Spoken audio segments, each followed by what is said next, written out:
Hai para saudara, kumaha kabarna? Damang sadena dengan saya si Otong kembali lagi di channel Ningali Film. Pada episode kali ini kita akan membahas alur cerita dari film Sang Penguasa Dunia yang rilis pada tahun 2022. Dan tidak usah berlama-lama lagi, mari kita mulai ceritanya.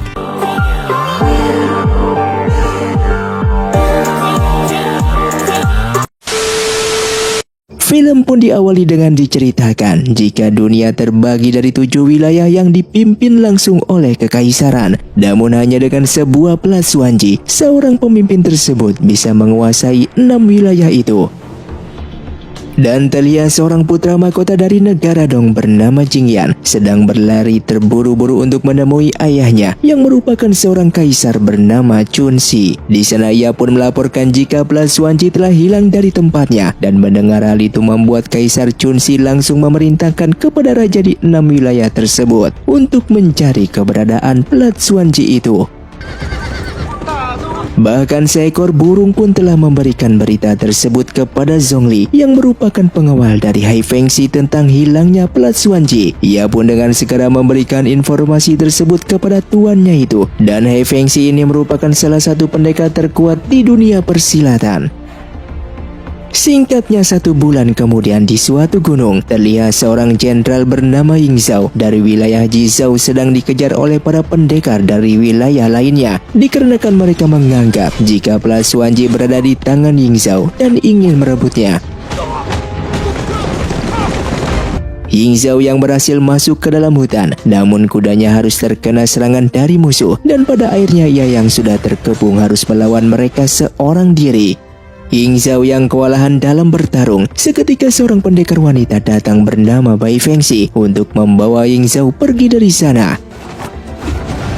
Sampailah mereka di sebuah goa untuk bersembunyi, dan di sana Ying Zhao meminta Bai Fengxi untuk mengantarkan pelas Wanji ke wilayah Jizhou mengingat dirinya sedang terluka. Namun alasan Bai Fengxi menolongnya dikarenakan dahulu Ying Zhao pernah menyelamatkan para warga dari peperangan antara wilayah. Ia pun memberikan obat kepadanya, dan setelah itu ia akan pergi ke tempat keluarga Han untuk meminta obat tambahan mengingat Ying Zhao sedang terluka parah.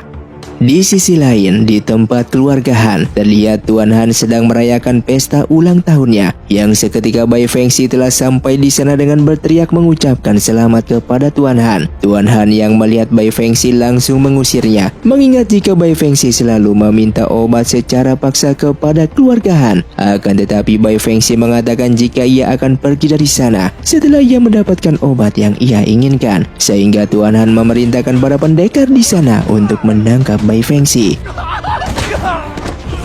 Dan tak lama kemudian Hai Fengxi juga datang ke acara tersebut. Mengetahui jika Bai Fengxi dalam masalah, ia pun dengan segera memberikan sebuah kotak yang berisikan permata untuk diberikan kepada Tuan Han sebagai ganti rugi semua obat yang telah diambil oleh Bai Fengxi. Mengingat jika semua obat yang dicuri oleh Bai Fengxi selama ini digunakan untuk kepentingan semua warga yang sedang terluka, sehingga Tuan Han pun mempersilakan Bai Fengxi untuk mengambil semua obat yang dia inginkan. Bai Fengxi yang kembali ke dalam goa langsung mencari Ying Zhao yang sudah tidak ada di sana. Setelah mencari, pada akhirnya ia pun menemukannya dan langsung memberikan obat pil hati dewa tersebut. Namun seketika mendengar suara para pendekar yang mulai mendekat dan mengepung mereka berdua.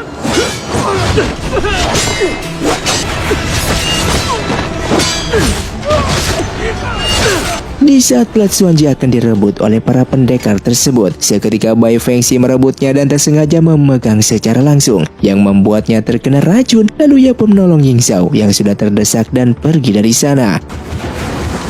Kemudian mereka pun kembali ke dalam goa, dan Ying Zhao yang masih memiliki sisa obat pil hati dewa dengan segera ia pun memberikan obat tersebut kepada Bai Fengxi. Lalu ia pun meminta Bai Fengxi untuk mengantarkan pelas Wanji itu kepada Pangeran Huangzhou, sementara dirinya akan mengalahkan para pendekar yang berada di luar. Bai Fengxi yang tersadar dari pingsannya langsung mencari keberadaan Ying Zhao yang ternyata sudah mati, dan tiba-tiba ia pun langsung diserang oleh para prajurit dari sekte Duan Hun. Dan Bai Fengxi yang sebelumnya terkena racun, ia pun pada akhirnya kalah dan terjatuh ke dalam jurang, yang seketika Hai Fengxi pun datang dan menolongnya. Kemudian Hai Fengxi pun mengobati Bai Fengxi, bahkan mengecek pelat Xuanji yang ternyata adalah palsu. Dan Hai Fengxi merasa jika kekaisaran mengeluarkan pelat palsu tersebut agar membuat banyak para pendekar mati. 今日他无碍了，我们再。 Singkatnya keesokan paginya, Pangeran Huangzhou diberitahu jika Ying Zhao telah mati di Gunung Xuan dan pelat Xuanji kemungkinan berada pada tangan Bai Fengxi. Mendengar hal itu, Pangeran Huangzhou pun akan pergi ke Gunung Xuan untuk membawa jasad Ying Zhao pulang ke wilayah Jizhou. Sementara saat ini Bai Fengxi telah tersadar kembali dengan menuduh Hai Fengxi ingin mengambil pelat Xuanji darinya. Namun di sana Hai Fengxi menjelaskan jika pelat Xuanji tersebut adalah palsu. Bahkan ia pun memberitahukan jika ia telah memakamkan jasad Ying Zhao di puncak Gunung Xuan. 草制度，我为了玄机令救你， Kemudian Bai Fengxi pun datang ke makam Ying Zhao di saat itu juga dan akan menepati janjinya untuk memberikan pelat Xuanji kepada Pangeran Huangzhou walaupun ia tahu jika pelat tersebut adalah palsu. Tak lama kemudian Hai Fengxi menghampirinya dengan menyuruh Bai Fengxi untuk secepatnya pergi ke keluarga Han untuk meminta pilih hati dewa agar kondisinya cepat pulih kembali. Singkatnya di malam harinya, terjadilah sebuah penyerangan di tempat keluarga Han dan Bai Fengxi yang baru saja datang dituduh atas pembantaian itu dikarenakan ia telah yang terakhir berselisih dengan Tuan Han. Dan tak lama kemudian datanglah Hai Fengxi memberitahukan jika Bai Fengxi beberapa hari ini selalu bersamanya. Bahkan di sana Bai Fengxi pun berjanji akan menyelidiki kasus tersebut karena untuk membersihkan nama baiknya. Setelah itu mereka pun menuju kediaman keluarga Han. Di sana mereka melihat semua jasad keluarga Han yang sudah tidak bernyawa. Namun di sana mereka tidak menemukan jasad putra bungsu Tuan Han. Setelah itu mereka pun masuk ke dalam untuk mencarinya. Yang seketika terdengar suara dan ternyata itu adalah anak bungsu Tuan Han yang bernama Han Fu yang sedang memegang resep obat dari keluarga Han. Dan mereka pun menyimpulkan jika pembantaian ini dilakukan oleh para prajurit dari sekte Duan Hun dengan bertujuan untuk mendapatkan resep obat dari keluarga Han. Keesokan paginya, Han Fu yang sudah tersadar kembali langsung terkejut dan ketakutan melihat Bai Fengxi di sana. Namun Bai Fengxi menjelaskan jika kedatangannya ini bukanlah untuk menyakitinya, melainkan untuk menjaga dan melindunginya. Yang membuat Han Fu mendengarnya pun langsung melahap makanan yang telah diberikan oleh Bai Fengxi. Singkatnya di malam harinya, Hai Fengxi yang akan pulang ke kediamannya pun tiba-tiba prajurit sekte Duan Hun menghadangnya. Setelah itu mereka pun menemukan uang perak dan Hai Fengxi yang menyadari jika Bai Fengxi akan dalam bahaya, ia pun akan kembali untuk menemuinya. Di saat ia telah sampai di sana, ia pun langsung memeriksa keadaan Han Fu yang masih ketakutan. Kemudian ia pun memperlihatkan sebuah benda uang perak yang ia temukan di jasad prajurit sekte Duan Hun. Yang ia ketahui jika uang perak ini berasal dari keluarga Sang di Kota Yu. Mereka pun yang menemukan petunjuk itu berniat akan pergi menuju ke sana. Dan keesokan paginya, mereka semua mulai berangkat untuk pergi ke Kota Yu. Terlihat mereka saling berdebat satu sama lain, dikarenakan sejak kecil mereka selalu bertengkar tentang hal apapun. Dan Han Fu yang lapar langsung terbangun dari tidurnya. Yang seketika Bai Fengxi pun turun dari kereta tersebut untuk mencari makanan. Setelah itu Hai Fengxi pun meminta Han Fu untuk membuatkan pil hati dewa, dikarenakan saat ini Bai Fengxi masih membutuhkan obat tersebut. Di tempat lain, Pangeran Huangzhou telah sampai di makam Ying Zhao. Ia lalu menyuruh Xiao untuk memanggil pasukannya agar membongkar makam tersebut untuk jasadnya dipindahkan ke ibu kota Jizhou. Dengan bersamaan di sekte Tianshuang, terlihat para pendekar datang dikarenakan ingin mengambil pelat Xuanji yang berada pada Bai Fengxi. Lalu ketua sekte tersebut memberitahukan jika muridnya tidak berada di sini, sehingga ia pun meminta para pendekar untuk segera pergi dari sana. Dan di malam harinya, mereka pun pergi dari kedai tersebut setelah selesai makan malam. Namun di perjalanan pulang mereka diserang oleh prajurit sekte Duan Hun. Han Fu yang melihat prajurit itu pun sangat ingin membalaskan dendam keluarganya. Namun ia langsung dinasihati oleh Bai Fengxi untuk tidak membalaskan dendam itu. Keesokan harinya, mereka pun telah sampai di Kota Yu dan sedang makan di sebuah kedai. Sementara di luar, Zhongli dihampiri oleh Qiyun yang merupakan tuan muda dari keluarga Qi dengan meminta Zhongli untuk menjual kuda tersebut kepadanya. Hai Fengxi yang mendengarnya pun langsung keluar dengan memberitahukan jika kuda ini tidak dijual, yang membuat Qiyun marah dan menyuruh pengawalnya untuk mengajar mereka semua. Dan Qiyun yang melihat pengawalnya dengan mudahnya dikalahkan. Ia pun takut dan langsung pergi dari sana. Setelah bertemu dengan sang ayah bernama Tuan Qi, di sana Qiyun pun menceritakan jika pengawalnya telah dihajar oleh orang-orang yang tak ia kenal, yang membuat Tuan Qi pun marah dan keluar untuk menghabisi orang tersebut. Namun setelah bertemu dengan Hai Fengxi, membuat Tuan Qi sangatlah terkejut dan langsung meminta maaf atas sikap putranya yang tidak sopan. Bahkan sebagai permohonan maafnya, ia akan memberikan 30% kekayaannya, dan ia pun meminta bantuan Hai Fengxi untuk mendapatkan surat deklarasi hak jual beli garam yang berada di tangan keluarga Sang. Mendengar hal tersebut membuat Hai Fengxi pun menyetujuinya, dikarenakan memang saat ini mereka sedang mencari keberadaan keluarga dari Sang. 时候不缺钱了。 Di malam harinya, di pavilion Lipang, di sana mereka pun telah melihat kedatangan Tuan Sang yang baru datang ke sana, dan Bai Fengxi yang sudah menyamar menjadi wanita penghibur. Ia pun menghampiri ke ruangan Tuan Sang untuk mencari tahu informasi tentang Sekte Duanhun, sekaligus mengambil surat penjualan garam. Tak lama kemudian Hai Fengxi pun datang ke sana dengan langsung menanyakan keberadaan Sekte Duanhun kepada Tuan Sang. Namun Tuan Sang yang sudah terbebas dari totokan membuatnya kabur dari sana. Sesampainya di persembunyian Sekte Duanhun, mereka berdua pun langsung diserang. Singkatnya mereka pun telah kembali ke kediaman, dan terlihat Hai Fengxi yang tidak berhasil menangkap prajurit Sekte Duanhun membuatnya sangatlah kesal. Kemudian ia pun memperlihatkan sapu tangan yang terjatuh dari prajurit Sekte Duanhun yang berlambangkan dua monster yang membuat mereka harus mencari tahu lambang apakah itu. 此事已经了结。 Keesokan paginya Bai Fengxi dan Han Fu yang akan pergi menuju Sekte Tianxuang harus berpisah dengan Hai Fengxi untuk sementara waktu.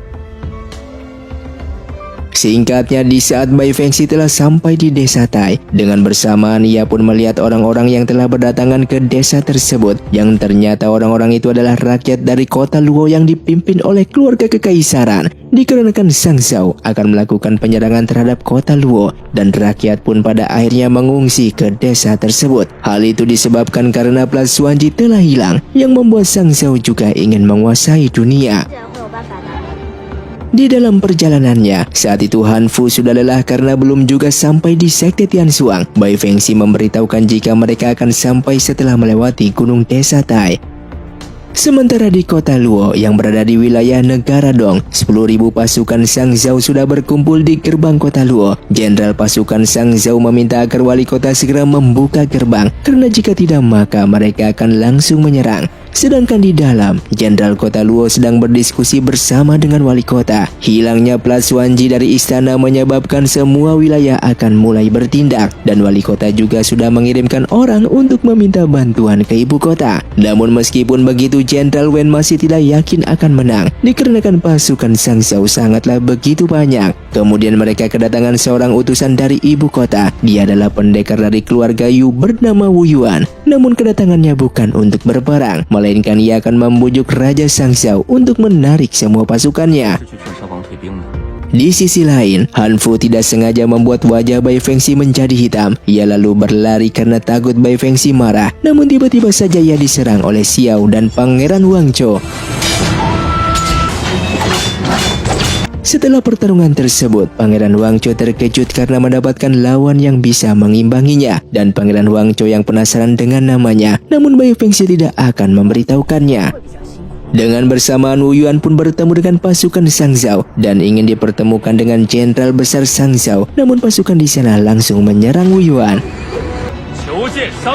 Setelah pertarungan itu, Jenderal Besar Sang Zhao bernama Fan pada akhirnya menemui Wu Yuan. Dengan tegas, Wu Yuan pun meminta Sang Jenderal Fan untuk menarik semua pasukannya, dikarenakan bagaimanapun juga kota Luo merupakan bagian dari kekaisaran. Dengan adanya peperangan ini, maka rakyat akan sangat menderita. Di sisi lain, Bai Fengxi yang sudah ditraktir makan, ia pun membalas kebaikan Pangeran Wang Chou dengan memberikan senjata Ying Zhao yang di dalamnya adalah Plus Wanji palsu. Sehingga di sana Pangeran Wang Chou pun pada akhirnya menyadari jika dia adalah Bai Fengxi yang selama ini ia cari. Dengan bersamaan di markas pasukan Sang Zhao, terlihat Jenderal Fan didatangi oleh Kasim Liu dan langsung menangkap Jenderal Fan dikarenakan telah mundur dari penyerangan tersebut. Oleh karena itu, Kasim Liu pun akan mengambil alih pasukan karena ia sebelumnya sudah diberikan pelakat oleh Raja Sang Zhao. Sementara itu wali kota sedang memuji Wu Yuan yang bisa menghentikan peperangan hanya dengan beberapa kata. Namun seketika prajurit memberitahukan jika pasukan Sang Zhao datang kembali mengepung gerbang, dan Wu Yuan mengetahui jika pemimpin pasukan Sang Zhao sudah berganti alih.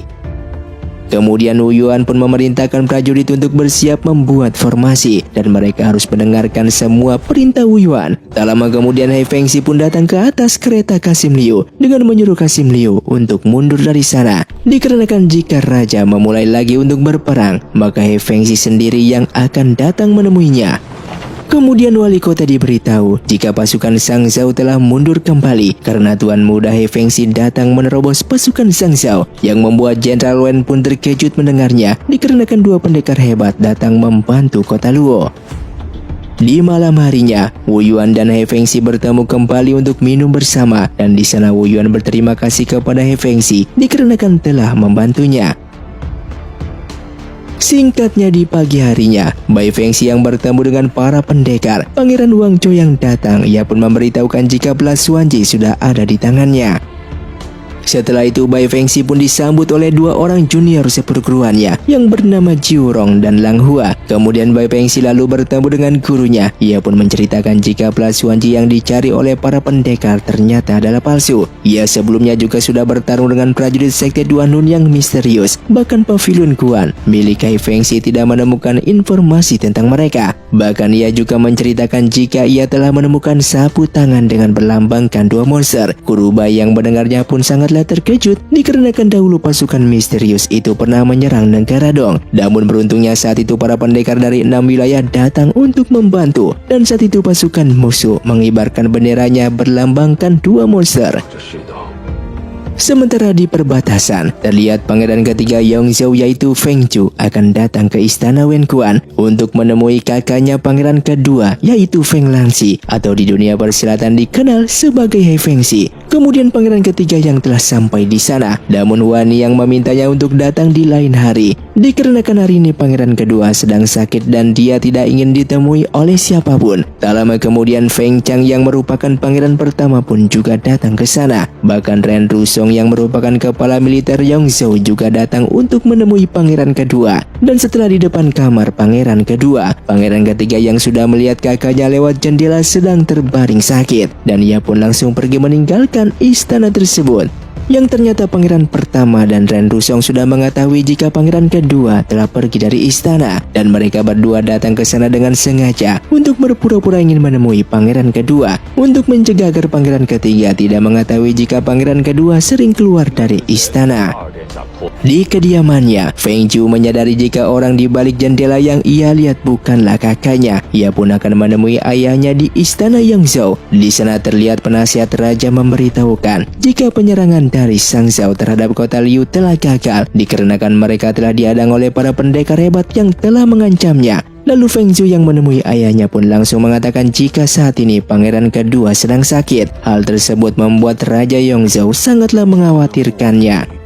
Singkatnya, sang raja pun telah sampai di istana Wen Kuan. Namun para pengawal di sana tidak bisa mencegah sang raja untuk masuk menemui pangeran kedua. Raja pun lalu pergi ke kamar pangeran kedua dan melihat putranya yang sedang terbaring di tempat tidur. Yang ternyata He Fengxi baru saja sampai di sana dikarenakan mendapatkan kabar jika ayahnya ingin menjenguknya. Kemudian raja pun meminta tabib istana untuk memeriksa keadaan pangeran kedua, dan benar saja jika keadaan pangeran kedua memang sedang tidak sehat dikarenakan denyut nantinya lemah akibat terlalu lelah. Di tempat lain, terlihat Bai Fengxi yang sedang bermain dengan burungnya lalu dihampiri oleh gurunya. Guru Bai yang mendapatkan sebuah informasi, ia pun memberitahukan jika sekte Duanun telah membantai sekte Luoyan. Kemudian guru Bai meminta Bai Fengxi untuk mengumpulkan para murid hebat karena mereka akan turun gunung untuk menyelidiki kasus tersebut. Dengan bersamaan, pangeran kedua yang baru saja kembali dari ibu kota disambut oleh para pelayan, dan pangeran kedua memberikan hadiah kepada Wani Yang dikarenakan ia telah bekerja dengan baik. Kemudian pangeran kedua yang berada di ruangannya pun dihampiri oleh Ren Rusong kembali dengan mengantarkan buku peraturan perburuan musim gugur tahun ini yang akan diadakan 3 hari lagi. Pangeran kedua yang melihatnya merasa jika ini bukanlah perburuan musim gugur, melainkan hanyalah ujian pemilihan menantu, dikarenakan Feng Qiu yang merupakan anak dari keluarga Feng akan datang di acara perburuan tersebut. Setelah itu, Bai Fengxi pun diberitahu oleh Zhongli jika Bai Fengxi telah sampai di sekte Tianshuang. Bahkan ia juga melaporkan jika belakangan ini dunia persilatan semakin kacau dikarenakan 10 sekte dunia persilatan telah dibantai oleh sekte Duanhun. Di sisi lain, Bai Fengxi bersama guru Bai yang berada di sekte Tie. Bai Fengxi pun melihat bekas luka dari mereka yang bisa dipastikan jika ini adalah ulah dari sekte Duanhun. Di malam harinya, para murid yang diperintahkan sudah kembali dan mereka tidak menemukan petunjuk apapun. Bai Fengxi berpikir kemana lagi sekte Duanhun akan bergerak dan apa sebenarnya tujuan mereka. Begitu juga dengan Bai Fengxi yang sedang berpikir apakah tujuan sekte Duanhun membantai para sekte. Setelah lama berpikir, pada akhirnya Bai Fengxi pun mengetahui jika tujuan sekte Duanhun membantai para sekte karena ingin mengambil buku rahasia dari setiap sekte untuk membuat pasukan yang sangatlah kuat, dan target pembantaian sekte selanjutnya adalah keluarga Ma dari Jizao. Sehingga Bai Fengxi pun dengan segera memerintahkan Zhongli untuk mengirimkan pesan kepada Bai Fengxi tentang hal ini. Film pun dilanjutkan di sebuah hutan. Terlihat perburuan musim gugur pun akan dimulai, yang mana ketiga pangeran tersebut harus mendapatkan buruan. Yang paling banyak mendapatkannya, dialah yang akan menjadi pemenangnya. Di sana terlihat Feng Qiu datang untuk melihat para pangeran menangkap buruannya, dikarenakan tujuannya datang ke sini adalah untuk memilih calon suami dari ketiga pangeran tersebut. Dari kedua pangeran itu, hanya pangeran kedua lah yang hanya terdiam dikarenakan kondisinya yang berpura-pura masih sakit, dan hal itu membuat Feng Qiu meremehkan kemampuannya tersebut. Setelah itu Feng Qiu pun berniat memburu serigala, namun saat mengejarnya ia malah terkepung oleh serigala lainnya. Kemudian pangeran kedua pun datang ke sana untuk menolong Feng Qiu, yang membuat Feng Qiu pun menyadari jika pangeran kedua tidaklah lemah. Singkatnya, di saat ini perburuan musim gugur telah berakhir. Terlihat sang raja akan memberikan sebuah hadiah kepada pemenang perburuan tahun ini, dan yang mendapatkan perburuan yang paling banyak adalah Feng Qiu. Namun di saat itu tiba-tiba Bai Fengxi yang merupakan pangeran kedua datang dan membawa puluhan rusa yang telah diburunya, yang membuat semua orang pun terkejut melihat hal itu. Yang pada akhirnya pemenang dari perburuan ini adalah pangeran kedua dan mendapatkan hadiah dari sang raja. Di malam harinya, adik dari Huan yang bertanya kepada kakaknya kenapa pangeran kedua selama ini selalu bersikap lemah. Huan Yang pun menceritakan jika ibu dari pangeran kedua merupakan putri Yige dari kekaisaran negara Dong, yang merupakan adik kandung dari Kaisar Chunxi. Raja Yongzhou sudah memiliki seorang selir bernama Baili dan memiliki seorang putra yaitu Feng Chang, pangeran pertama. Walaupun Feng Chang terlihat dingin kepada orang lain, namun ia sangat peduli kepada pangeran kedua, dikarenakan sejak kecil ia sering diurus oleh ibu dari pangeran kedua. Akan tetapi setelah melahirkan pangeran kedua, ibu pangeran kedua sakit dan meninggal dunia. Sementara saat itu selir Baili pun telah melahirkan pangeran ketiga dan menggantikan posisi sebagai ratu selanjutnya. Oleh karena itu pangeran kedua selalu bersikap lemah agar selir Baili tidak selalu mengancamnya. Bahkan di saat itu pangeran kedua pernah beberapa kali akan diracun oleh selir Baili. Namun semua rencana itu telah gagal dikarenakan selir Baili tidak ingin pangeran kedua hidup dan menginginkan hanya pangeran pertama dan ketiga lah yang akan menduduki calon raja selanjutnya. Keesokan harinya Bai Fengxi bersama guru Bai menyadari jika sekte Duanhun belum mendahului kediaman keluarga Ma, dan di sana terlihat guru Bai lalu meminta Bai Fengxi untuk segera bertemu dengan kepala keluarga Ma. Di saat itu Bai Fengxi pun memperkenalkan dirinya kepada Tuan Ma, dan ia pun memberitahukan jika target pembantaian sekte Duanhun selanjutnya adalah keluarga Ma. Tujuan mereka membantai para sekte adalah untuk mengumpulkan buku rahasia yang berada di setiap sekte, dan semuanya itu mereka lakukan adalah untuk menguasai dunia. Singkatnya, di malam harinya, para pasukan dari sekte Duanhun pun datang menyerang keluarga Ma, namun mereka tidak menyadari telah masuk ke dalam perangkap. Setelah pertarungan itu, Tuan Ma pun sangat berterima kasih kepada Sekte Tian Xuang yang sudah membantunya. Dan bahkan Sekte Tian Xuang akan tinggal di sana beberapa hari lagi, dikarenakan kemungkinan Sekte Duan Hun akan kembali menyerang. Keesokan paginya, terlihat para petinggi dari Sekte Duan Hun telah berkumpul. Di sana mereka sedang merencanakan sesuatu untuk menyerang keluarga Ma kembali. Di malam harinya, para petinggi dari Sekte Duan Hun telah sampai di tempat keluarga Ma dan mereka pun langsung bertarung dengan Bai Fengxi.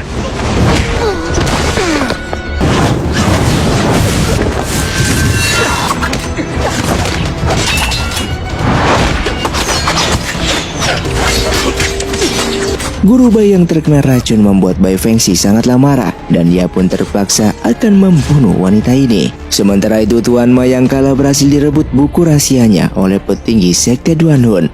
Kemudian saat itu Bai Fengxi meminta mereka semua untuk pergi dikarenakan ia sendiri yang akan melawan petinggi Sekte Duan Hun tersebut. Tak lama kemudian datanglah He Fengxi. Ia yang melihat Bai Fengxi terluka langsung membalas mereka semua. Dan tiba-tiba saja datang Wu Yuan yang langsung menghajar dan mengambil buku rahasia milik keluarga Ma tersebut. Yang saat itu Wu Yuan pun memberitahukan jika ia akan memberikan bukunya esok hari kepada Tuan Ma. Dan Bai Fengxi pun sangatlah terkejut karena dia adalah Wu Yuan yang merupakan salah satu orang terkuat di dunia persilatan. Setelah itu Bai Fengxi pun kembali menemui He Fengxi untuk berterima kasih dikarenakan sudah menolongnya. Bahkan Bai Fengxi juga memberitahukan jika ia mengajak Wu Yuan untuk bertemu esok hari di Gunung Tianji. He Fengxi yang penasaran untuk apa mereka bertemu, namun Bai Fengxi tidak memberitahukannya. Keesokan harinya Bai Fengxi pun telah sampai di Gunung Tianji, sementara Wu Yuan sudah menunggunya di sana. Yang saat itu Bai Fengxi terkesan melihat Wu Yuan yang memainkan alat musik tersebut. Dan tujuan Bai Fengxi mengajak Wu Yuan ke sini dikarenakan ia mendengar jika Wu Yuan adalah orang yang pertama yang belum pernah Pangeran Wang Chou kalahkan. Maka dari itu ia ingin menantang Wu Yuan dengan berlomba menyeberangi sungai ini. Dan pada akhirnya hasil dari pertandingan tersebut seimbang.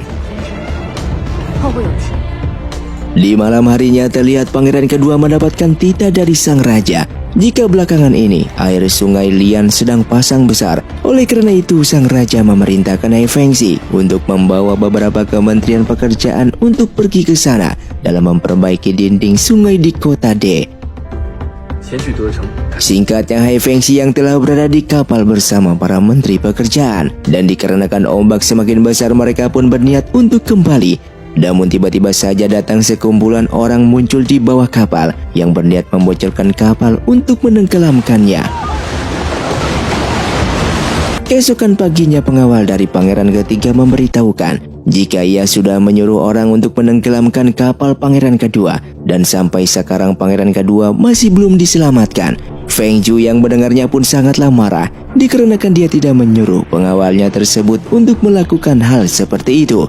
Meskipun mereka sedang bersaing, namun Feng Zhu tidak pernah ingin membunuhnya karena He Fengxi merupakan kakak keduanya. Sang pengawal melakukan hal itu karena ia sangat setia kepada pangeran ketiga dan ingin pangeran ketiga menjadi penerus raja selanjutnya. Di sisi lain, penasihat raja yang memberitahukan raja tentang tenggelamnya kapal pangeran kedua membuat sang raja sangatlah marah dan khawatir, sehingga sang raja pun memerintahkan penasihatnya itu untuk menemukan pangeran kedua secepatnya dan menangkap pelakunya. Dengan bersamaan Bai Fengxi yang berada di dalam perjalanan menuju Sekte Tian Xuang, seketika mereka melihat seseorang yang tenggelam, dan Bai Fengxi pun dengan segera turun untuk menyelamatkan orang tersebut. Setelah itu Bai Fengxi tidak menyangka jika He Fengxi lah yang terjatuh ke dalam air. Ia merasa jika He Fengxi lah yang sudah tenggelam dan kedinginan, pastilah itu akan melukai paru-paru dan sarafnya. Kemudian Jiurong pun datang membawakan obat dan Bai Fengxi pun langsung menyuapinya. Melihat He Fengxi yang kedinginan, dengan segera Bai Fengxi pun mencoba menghangatkannya dan langsung memeluknya. Hingga di pagi harinya He Fengxi pun terbangun dan melihat Bai Fengxi lah yang telah menyelamatkannya. Di sisi lain, Feng Qiwu telah mendapatkan informasi jika He Fengxi masih belum ditemukan. Mereka juga menemukan jasad pelaku yang merupakan orang pangeran pertama. Namun Feng Qiu merasa jika bukan pangeran pertamalah pelakunya, dikarenakan dilihat dari hubungan mereka, pangeran pertama tidak mungkin melakukan hal seperti itu. Feng Qiu pun yang curiga kepada pangeran ketiga, meminta tetua untuk mengutus orang agar mengawasi pangeran ketiga. Dan Feng Qiu yang merasa pangeran kedua masih hidup, mereka pun harus menyiapkan cara pembalasan sebelum pangeran kedua kembali. Di tempat lain, terlihat semua bukti yang mengarah kepada pangeran pertama sebagai pelakunya, sehingga raja pun meminta Feng Chang untuk menjelaskan semua ini. Feng Chang pun memberitahukan jika ia tumbuh bersama dengan mendiang ratu sejak kecil, yang merupakan ibu dari pangeran kedua, dan ia juga berhubungan baik dengan pangeran kedua, maka dari itu ia tidak mungkin melakukan semua ini. Oleh karena itu raja pun memberikan kesempatan kepada Feng Chang untuk mencari pelakunya, dan jika masih belum ditemukan dalam waktu 7 hari, maka raja tidak akan bisa berbuat apa-apa. Kembali kepada mereka berdua, Hai Fengxi yang dibuatkan mie oleh Bai Fengxi teringat kepada ibunya yang dulu pernah membuatkan mie untuknya. Dan setelah beberapa tahun, baru kali ini ia menerima dan memakan makanan dari orang lain. Dikarenakan semenjak ibunya meninggal, ia selalu dibuatkan makanan oleh pengawalnya, yaitu Zhongli. Hal tersebut membuat Bai Fengxi pun terkejut, dikarenakan ia baru mengetahui jika Hai Fengxi ini merupakan seorang pangeran dari wilayah Yongzhou. Di istana, sang raja pun diberitahukan jika masih belum ada kabar tentang pangeran kedua. Dan sementara di sungai semua orang masih mencari keberadaan pangeran kedua, mereka yang masih belum menemukannya. Hal itu membuat sedih Ren Rusong, dengan sekaligus meminta maaf kepada mendiang sang ratu, dikarenakan dia tidak bisa menjaga pangeran kedua. Keesokan harinya Hai Fengxi pun terbangun dari tidurnya, dan mereka yang sudah sampai di pelabuhan, Hai Fengxi pun mengajak Bai Fengxi untuk berkeliling. Mereka berdua yang sudah turun dari kapal lalu pergi menuju ke pavilion Ruyu. Hai Fengxi pun mengatakan jika kode rahasia kepada pelayan di sana sebelum mereka naik ke atas. Bai Fengxi pun sangatlah terkejut, yang ternyata pavilion Ruyu yang terkenal ini juga bagian dari pavilion Kuan. Hai Fengxi lalu meminta pengurus pavilion untuk memberikan kabar jika ia akan segera kembali ke ibu kota Yongzhou. Bahkan ia pun meminta pelayan di sana untuk memberikan pakaian terbaik kepada Bai Fengxi.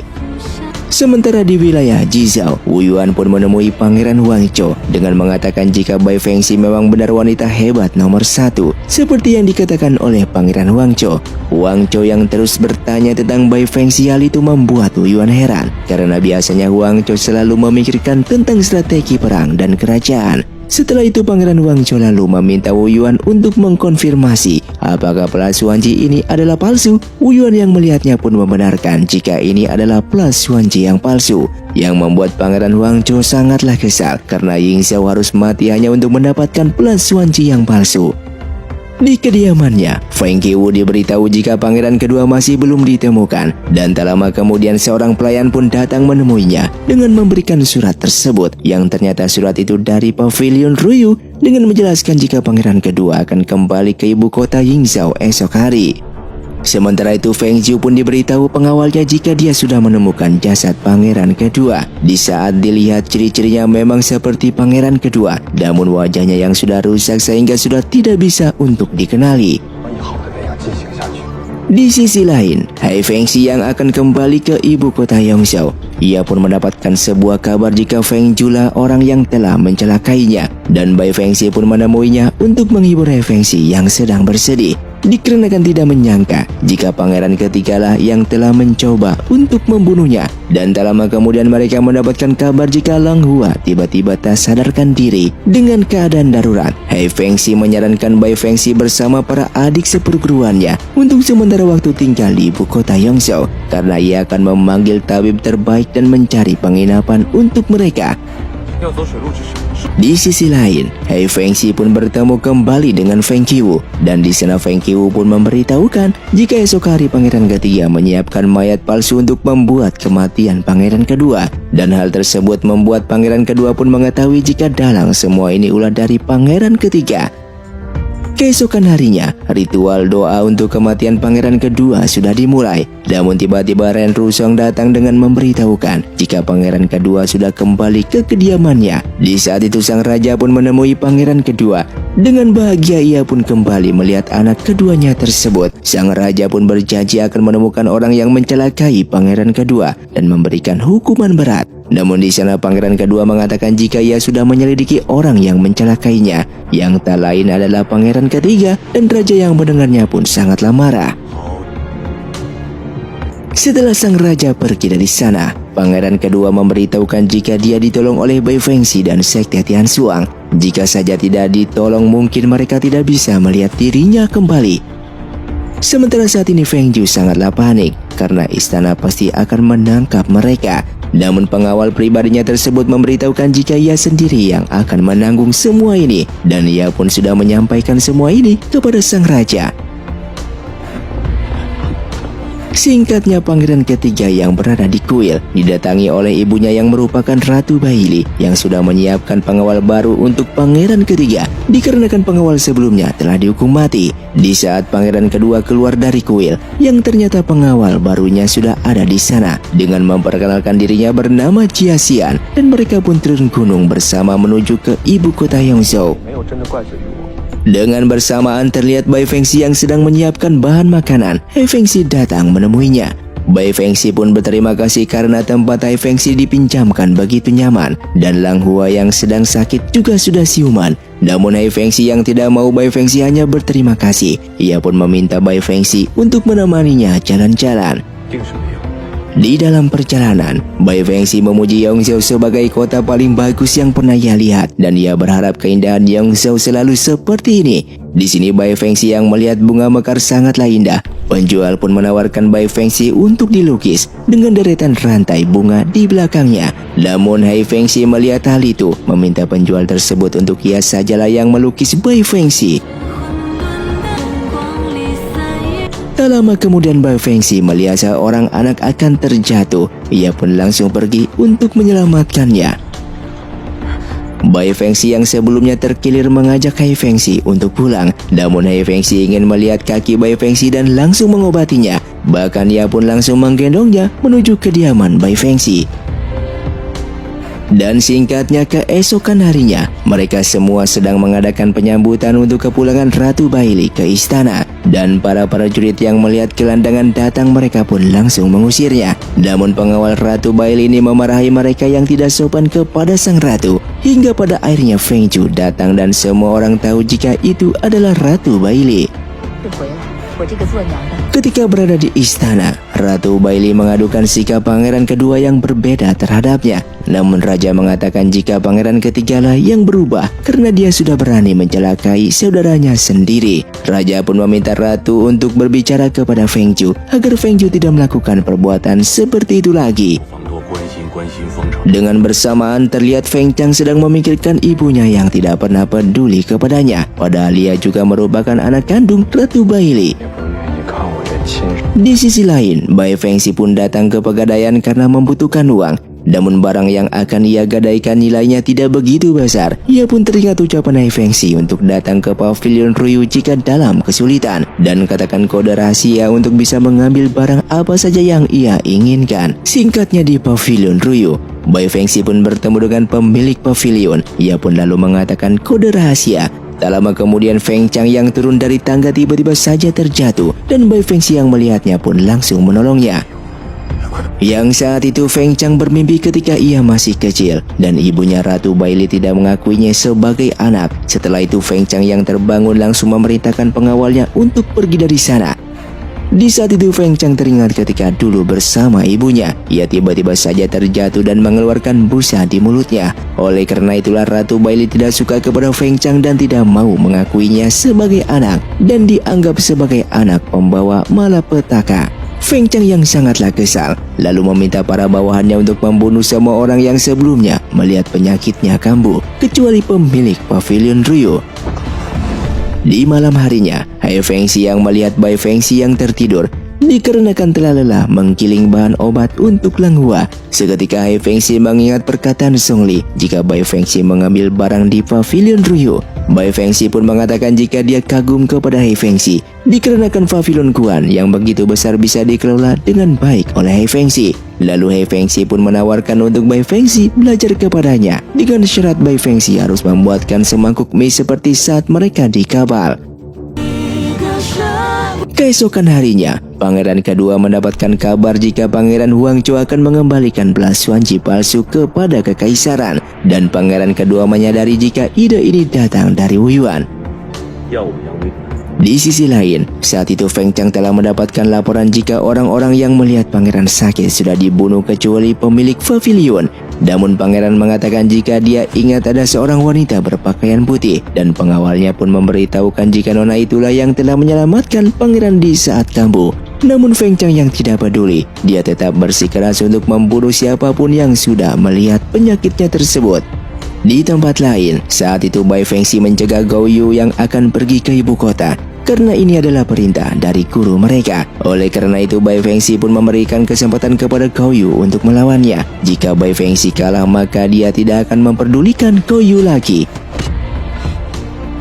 Sementara di Jizhou, saat itu Pangeran Huangzhou telah menerima perintah dari sang kaisar jika kaisar akan mengundang Pangeran Huangzhou untuk datang ke perjamuan mengembalikan Plus Xuanji esok hari. Setelah itu datang seorang gadis bernama Huang Yu yang merupakan adik dari Pangeran Huangzhou. Ia datang ke sana karena ingin bertemu dengan Wu Yuan. Sementara itu Bai Fengxi yang ingin bertemu dengan Hai Fengxi di pavilion Ruyu. Ia pun mendapatkan kabar jika Hai Fengxi tidak ada di kediaman. Bai Fengxi yang akan pulang karena sudah larut malam. Seketika ia pun dihadang oleh sekelompok orang yang akan membunuhnya. Ia pun lalu menghadapi mereka sampai datanglah Hai Fengxi menghentikan mereka. 不在府中，刚得到你的。 Yang ternyata kelompok misterius tersebut ulah dari Feng Chang yang ingin membunuh Bai Fengxi, dikarenakan Bai Fengxi telah mengetahui penyakitnya tersebut. Di pavilion Ruyu, kedatangan Bai Fengxi ingin menemui Hai Fengxi dikarenakan ia ingin meminta tolong kepadanya. Dikarenakan saat ini guru Bai tidak ada kabar dan masih belum diketahui keberadaannya, dan pada akhirnya Hai Fengxi pun akan menolongnya untuk meminta orang pavilion dalam mencari tahu keberadaan guru Bai saat ini. Di dalam perjalanan pulang, Bai Fengxi yang sedang mabuk dihadang kembali oleh kelompok tadi.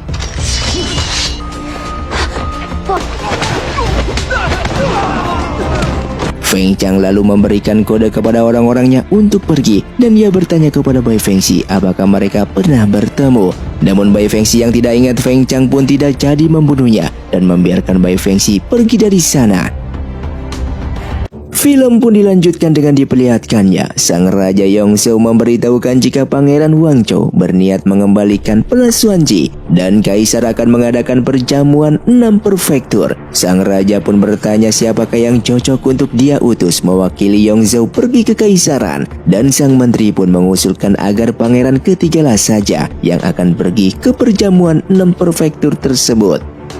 Di sisi lain, pengawal pangeran kedua memberitahukan jika masalah Bai Fengxi di ibu kota berawal dari ketika dia datang ke pavilion Ruyu dan tak sengaja melihat pangeran pertama yang tiba-tiba pingsan dikarenakan penyakitnya kambuh. Dan hal itulah membuat Hai Fengxi pun akhirnya mengetahui jika semalam yang ingin mencelakai Bai Fengxi adalah kakaknya sendiri, yaitu pangeran pertama. Sementara saat ini Bai Fengxi yang sedang membeli roti lalu diikuti oleh Feng Chang. Namun setelah itu Feng Chang pun akhirnya ketahuan, dan Feng Chang pun kembali bertanya apakah Bai Fengxi mengenalinya. Bai Fengxi pun menjawab jika dia adalah orang yang semalam yang Bai Fengxi tinggalkan, dan kemudian Bai Fengxi pun memberikan rotinya lalu pergi dari sana. Di sisi lain, Pangeran Huangzhou sedang di perjalanan menuju ke Kaisaran untuk mengembalikan Plus Xuanji. Namun setelah itu rombongan mereka pun diserang. Di Istana Negara Dong, Kaisar pun diberitahukan jika Pangeran Huangzhou diserang tidak jauh dari ibu kota. Kaisar pun lalu meminta jenderalnya untuk membawa Pangeran Huangzhou datang ke sini dengan selamat. Sementara di aula para pangeran pun dari berbagai prefektur sudah berkumpul. Tak lama setelah itu datang Pangeran Huangzhou yang langsung menghadap sang kaisar. Ia pun menjelaskan keterlambatannya disebabkan karena ada orang yang menyerangnya, dan Plus Xuanji yang ia bawa telah hilang direbut orang. Pangeran Huangzhou tidak tahu siapa yang menyerangnya, tapi ia mengira jika mereka bukan dari dunia persilatan. Para pangeran lalu saling menyalahkan dikarenakan orang yang mengambil Plus Xuanji bukan dari dunia persilatan, maka pelakunya adalah salah satu dari 6 prefektur. Pangeran Huangzhou pun lalu meminta kaisar untuk ke 6 prefektur membantunya agar memudahkannya menyelidiki kasus tersebut. 多谢。 Sementara di sisi lain, Zhongli pun memberikan surat mendesak dari kekaisaran kepada pangeran kedua yang memberitahukan jika Plasuanji hilang kembali. Pangeran kedua pun tahu jika hilangnya Plasuanji adalah sandiwara dari Wangzhou karena takutnya mereka tidak bisa menjelaskan jika Plasuanji itu palsu. Dan dengan adanya titah ini, maka Pangeran Wangzhou dengan bebas menyelidiki 6 prefektur tersebut. Di tempat lain, pengawal Pangeran Wangzhou pun meminta maaf kepada tuannya karena telah menyerangnya. Namun Pangeran Wangzhou tidak menyalahkannya karena mereka sedang bekerja sama dan hal itu sangatlah berjasa bagi Pangeran Wangzhou. Oleh karena itu nanti ia akan memberikan hadiah kepada pengawalnya tersebut. Singkatnya di Istana Yongzhou, terlihat adanya ujian untuk para pelajar demi mendapatkan jabatan menjadi pengawal pangeran jika mereka lulus dalam ujian ini. Dan terlihat para pelajar yang akan masuk pun diperiksa terlebih dahulu. Namun salah satu pelajar bernama Wang Hui ketahuan menyembunyikan catatan kecil di dalam batu tintanya. Ia pun lalu dibawa oleh para prajurit di sana. Setelah itu ketua pengawas pun datang menemui ketiga menteri. Ia pun melaporkan jika semua peserta sudah diperiksa dan 6 pelajar yang membawa catatan kecil sudah diantarkan ke biro hukum. Sang menteri lalu mengambil soal ujian di dalam kotak tersebut dengan memperlihatkan jika segelnya masih utuh dan mereka pun akan membukanya karena ujian istana akan segera dimulai. Di sisi lain, Zhongli pun datang ke kediaman Bai Fengxi dengan membawa banyak barang dan makanan. Zhongli pun menghampiri Bai Fengxi dengan memberitahukan jika tuannya menunggunya di depan. Di saat mereka bertemu, Bai Fengxi pun memberitahukan jika pavilion sudah mendapatkan kabar bahwa guru Bai sedang ada di Gunung Wu. Dan Bai Fengxi juga sudah mengutus orang untuk memastikannya. 我都觉得不像平时的他。 Di dalam aula ujian, terlihat seorang pelajar bernama Yusin ketahuan melihat sebuah catatan kecil. Di malam harinya ia pun ditanyai mengenai catatan kecil yang ia bawa dan Yusin memberitahukan jika catatan kecil itu sudah ada sendiri di akademi. Karena sebelumnya ia bertemu dengan seorang penjual yang menawarkan catatan kecil untuk ujian, sehingga ia tidak perlu lagi membawa catatan tersebut ke tempat ujian. Sang menteri pun mengatakan jika perkataannya itu benar, maka kasus kecurangan ini adalah yang terbesar dan menyuruh ujian ini untuk dihentikan. 一个被人入库。 Singkatnya di halaman depan, semua murid pun sudah dikumpulkan. Para pengawas juga menemukan 6 catatan kecil di ruangan para pelajar dan ke-6 orang itu pun lalu ditangkap oleh para prajurit. Dengan bersamaan Feng Qiwu diberitahu jika adiknya tertuduh membawa catatan kecil dan catatan itu ternyata semua jawaban dari soal ujian di istana. Mendengar berita tersebut sang raja pun sangatlah kecewa dikarenakan ia yang meminta ketiga menteri untuk mengawasi ujian agar tidak ada kecurangan, namun malah terjadi kasus kecurangan terbesar di dalam sejarah Yongzhou. 宋思翰二人。 Di sisi lain Lang Hua pun datang menemui Bai Fengxi. Dia sangat marah karena Bai Fengxi tidak memberitahukan jika ayahnya hilang entah kemana. Kemudian Bai Fengxi pun memintanya untuk tenang karena dia sudah meminta Hai Fengxi untuk menyelidiki keberadaan gurunya tersebut. Sementara saat ini Hai Fengxi diberikan gambar seorang penjual yang sesuai dengan perkataan Yusin dan ia pun menemukan orang tersebut yang langsung akan dihukum. Singkatnya Bai Fengxi yang berada di luar, ia pun diberikan surat dari Pavilion Ruyu dan ia pun lalu memperlihatkan kepada Lang Hua jika ayahnya tersebut hanya pergi ke Gunung Wu untuk bertemu teman lamanya dan dia tidak sengaja mengikuti ujian Tain yang sedang mencari penerusnya. Lang Hua yang ingin menemui ayahnya tersebut, Bai Fengxi meminta Lang Hua untuk pulih dulu karena jarak dari sini ke Gunung Wu tidaklah dekat. Singkatnya beberapa hari kemudian, terlihat Wu Yuan yang meminta Pangeran Huangzhou untuk ikut dengannya ke Gunung Wu. Dikarenakan di tempat inilah banyak pendekar yang terjebak akibat tidak bisa menyelesaikan ujian dari Master Tain. Dan Wu Yuan pun datang ke sini untuk memecahkan misteri tersebut dan menyelamatkan para pendekar. 来了。 Tak lama kemudian mereka pun bertemu dengan rombongan dari sekte Tian Xuang. Di sana Wu Yuan memberitahukan kepada Bai Fengxi jika ada 30 pendekar yang masuk ke Gunung Wu namun tidak ada yang berhasil keluar dari sana. Menurut Wu Yuan, labirin yang digunakan Master Tain tidak berbahaya dan tidak akan mencelakai para pendekar. Namun agar para pendekar bisa keluar dari sana, maka harus ada salah satu dari mereka yang berhasil menerobos labirin untuk membukanya. Dan di dalam perjalanan, tiba-tiba mereka pun diserang oleh sekumpulan daun tajam yang berterbangan.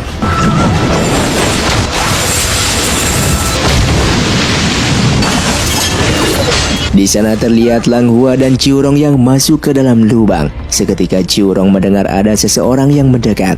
Dan ternyata orang yang datang adalah Guru Bai. Sehingga Lang Hua yang melihatnya pun sangatlah senang dan bisa bertemu kembali dengan ayahnya tersebut. Sementara di sisi lain Bai Fengxi dan yang lainnya masih melanjutkan perjalanannya dan kini mereka diharuskan untuk menyeberangi jurang. Bai Fengxi pun lalu mengajak mereka untuk berlomba dan melihat siapa orang yang pertama yang duluan sampai ke sana. Xiao yang terjatuh langsung diselamatkan oleh Pangeran Wangzhou dan hal itu membuat mereka berdua pun pada akhirnya gagal mengikuti ujian tersebut. Sementara Bai Fengxi dan Wu Yuan yang tidak menemukan petunjuk arah memutuskan akan berpencar. Namun Bai Fengxi yang sudah berjalan, Wu Yuan di belakang menggunakan kekuatannya mencoba untuk menjelakai Bai Fengxi dan hal itu membuat gunung menjadi gempa. Setelah itu Guru Bai pun berterima kasih kepada Pangeran Wangzhou. Jika bukan karenanya pasti banyak dari mereka yang sudah mati. Di sisi lain, Master Tain diberitahu jika Wu Yuan merusak posisi jebakan di dalam gunung hingga menyebabkan gempa, sehingga sang master pun memerintahkan muridnya untuk memperbaiki jebakan tersebut. Sementara itu Bai Fengxi yang terjebak di bebatuan sudah sadarkan diri dan tak lama kemudian Hai Fengxi pun datang untuk membawanya keluar dari sana.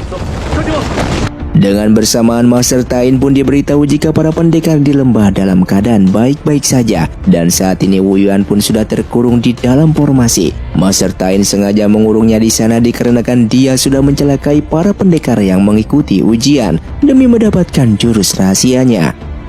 Dan di malam harinya, Hai Fengxi yang telah berhasil menyelamatkan Bai Fengxi, ia pun menyuruh Bai Fengxi untuk beristirahat karena esok hari Hai Fengxi juga akan ikut mencoba ujian tersebut.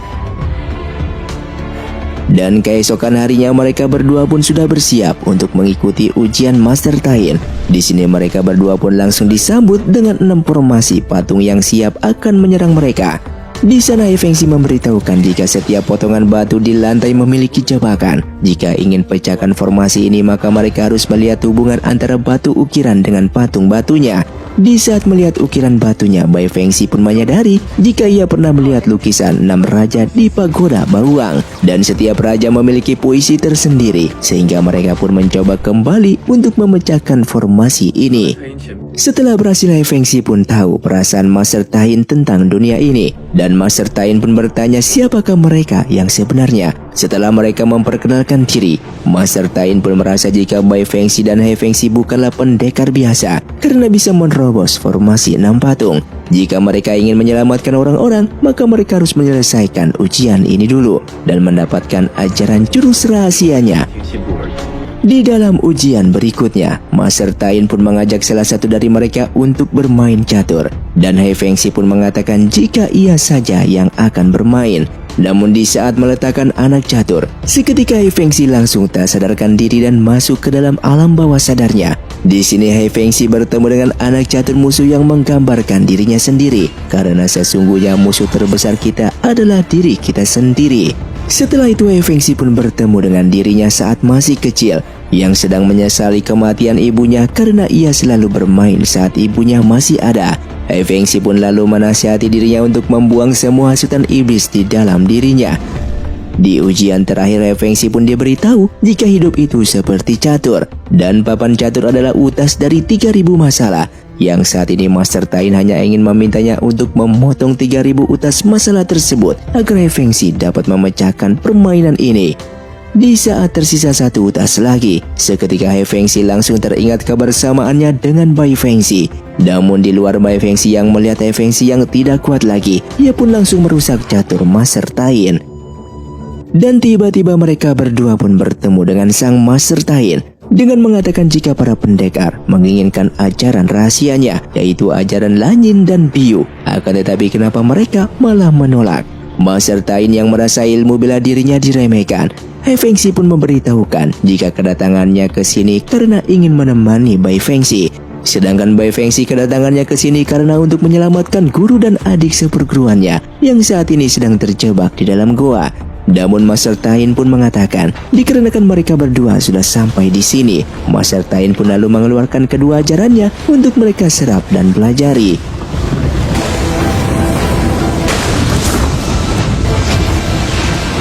Hai Fengxi yang sudah selesai, ia pun tiba-tiba saja kesakitan karena mempelajari Lanyin membuat tenaga dalamnya menjadi kacau. Jika tidak ditolong maka dia akan kehilangan akal sehatnya. Bai Fengxi pun lalu memakai metode Biu untuk menumbuhkan energi tenaga dalamnya agar Hai Fengxi bisa selamat. Sementara itu Wu Yuan menyadari jika formasi ini adalah formasi tanpa jalan keluar. Karena sekarang sudah terbuka maka harusnya ada orang yang berhasil menyelesaikan ujian ini. Hai Fengxi yang tersadar kembali tiba-tiba saja menyerang Bai Fengxi. Meskipun tenaga dalamnya sudah pulih, tapi Hai Fengxi kehilangan akal sehatnya. Untuk membuatnya waras kembali, Bai Fengxi pun harus menyentuh 4 titik fatal pada Hai Fengxi.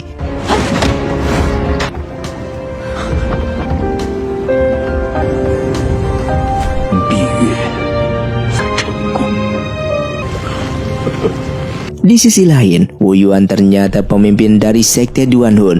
Di sana ia pun diberitahu jika orang-orang mereka telah berkumpul di luar gunung dan lalu menyuruh mereka untuk menyergap para pendekar yang akan turun gunung.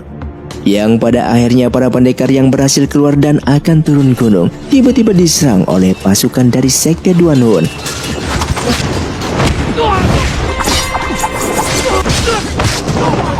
Sementara saat ini Master Tain mengucapkan selamat kepada mereka berdua dan memberikan peta negara Dong kepada Hai Fengxi. Bahkan ia pun memberikan sebuah bunga Lanyin dan Biu kepada Bai Fengxi.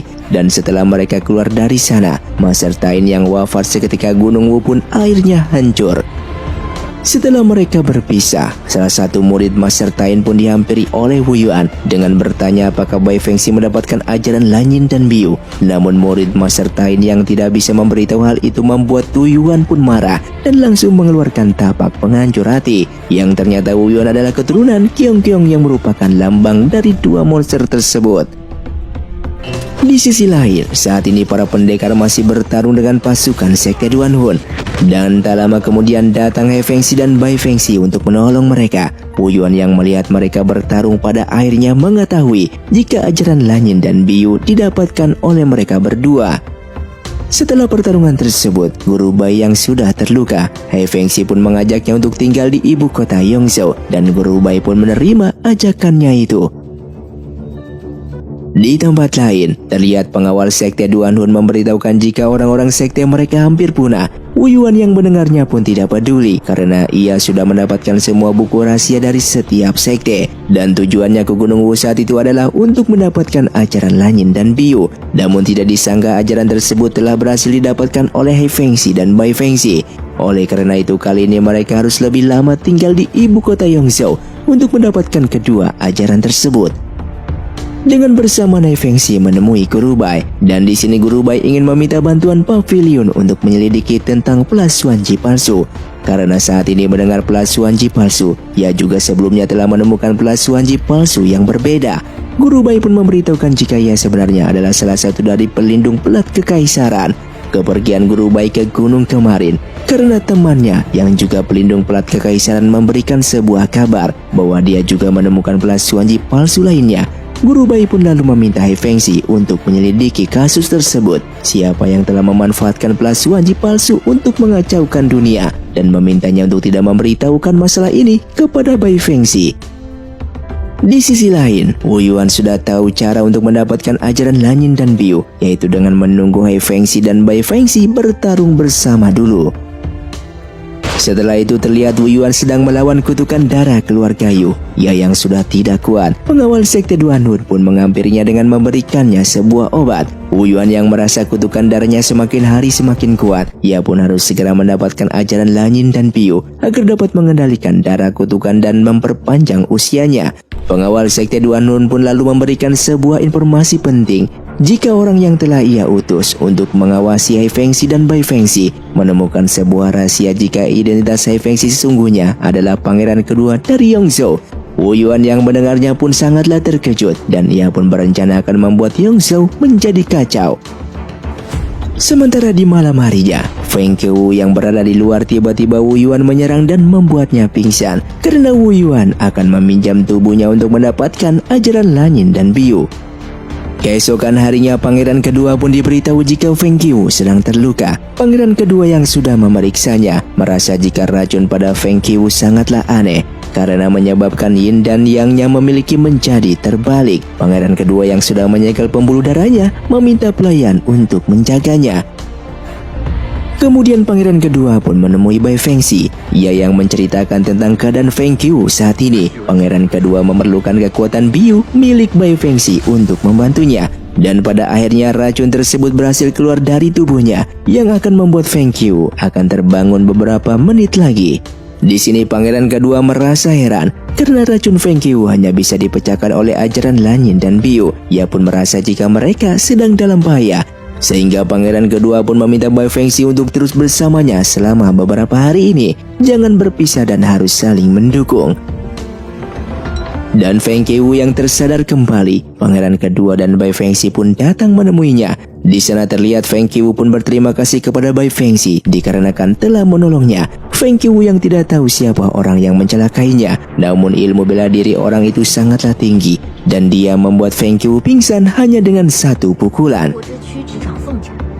Di tempat lain, Zhongli pun memberitahukan Master Bai jika Bai Fengxi dan pangeran kedua beberapa hari ini sedang menyelidiki kasus, sehingga mereka untuk sementara waktu tidak bisa kembali ke sini. Di kediamannya, Feng Qiu pun kembali didatangi Wu Yuan dan terlihat Wu Yuan mengambil kembali benda yang dia masukkan ke dalam tubuh Feng Qiu karena benda itu sudah menyerap ajaran Lanyin dan Biu. Dan singkatnya Wu Yuan pun lalu menyerap ajaran Lanyin dan Biu yang pada benda tersebut. Setelah berhasil menyerap kekuatan itu ke dalam tubuhnya, Wu Yuan pun mengatakan jika kedua ajaran ini hanya bisa menekan kutukan darahnya untuk sementara waktu. Di istana, sang raja yang sedang membahas masalah bendungan di kota Liang, pangeran kedua pun datang dan bersedia pergi ke kota Liang. Dikarenakan ia pernah meneliti cara pembangunan bendungan di Kementerian Pekerjaan. Lalu sang raja pun memberikan perintah agar pangeran kedua membawa 500 pasukan dan langsung berangkat esok hari ke kota Liang. Dengan bersamaan Bai Fengxi pun mendapatkan surat dari wilayah Qingzhou jika masalah kota Liang membuat wilayah Qingzhou dalam masalah.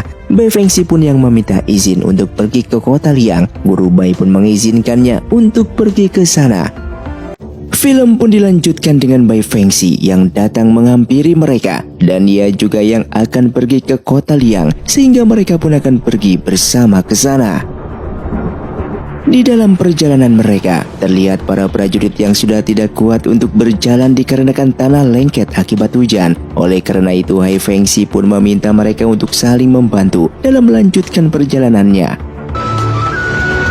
Dan mereka yang masih melanjutkan perjalanannya, seketika Bai Fengxi melihat jika gunung akan segera longsor, membuat ia dengan segera menolong beberapa prajurit di sana dari hantaman bebatuan tersebut. Singkatnya di malam harinya, terlihat para prajurit sedang membicarakan pangeran kedua yang sudah menyelamatkan mereka, dan mereka akan melakukan apa saja demi pangeran kedua. Keesokan harinya para prajurit yang sudah berkumpul, seketika mereka melihat banyak gagak yang berdatangan dan mereka menganggap jika ini pertanda buruk. Chun Yun yang melaporkan keadaan di luar. Bai Fengxi merasa jika ini waktunya untuk pangeran kedua menunjukkan kewibawaannya setelah kemarin memenangkan hati para prajurit. Pangeran kedua yang keluar ia pun menjelaskan jika burung gagak ini adalah pertanda baik dengan berharap ia bisa memperbaiki kota Liang dan juga mendamaikan dunia. Lalu pangeran kedua mengatakan jika langit telah memberikan tanda dan mulai sekarang mereka semua akan diberikan nama pasukan bulu hitam dengan berharap mereka akan mengikutinya kemanapun untuk menaklukkan dunia dan menjadi terkenal di seluruh dunia. Dan singkatnya mereka pun telah sampai di gerbang kota Liang yang disambut langsung oleh Tuan Yu yang merupakan komisaris militer di kota Liang. Yang saat itu Tuan Yun memberitahukan jika prajurit mereka berjumlah 500 pasukan. Namun di perjalanan mereka mengalami tanah longsor yang membuat pasukan mereka banyak yang mati dan terluka. Di saat pangeran kedua dan yang lainnya sudah berada di dalam kota Liang, di sana terlihat pangeran kedua diberikan peta pertahanan kota Liang dan kekuatan pertahanan kota Liang ini telah menghabiskan banyak uang sehingga Tuan Yu yang sudah menatap di kota Liang selama 20 tahun ini dia mencara harta rakyat demi dirinya sendiri. Bahkan nanti malam Tuan Yu akan mengadakan perjamuan di kantor perbatasan dan dia juga mengundang pangeran untuk bergabung. Di malam harinya, pangeran kedua yang sudah datang, ia pun dipersilakan untuk duduk. Di perjamuan, Tuan Yu dan orang-orangnya terus mengajak pangeran kedua untuk bersulang, yang membuat pangeran kedua berpura-pura mabuk dan pingsan di sana. Yang ternyata pangeran kedua terkena jebakan dari pasukan Tuan Yu. Namun hal itu sudah diketahui oleh pangeran kedua.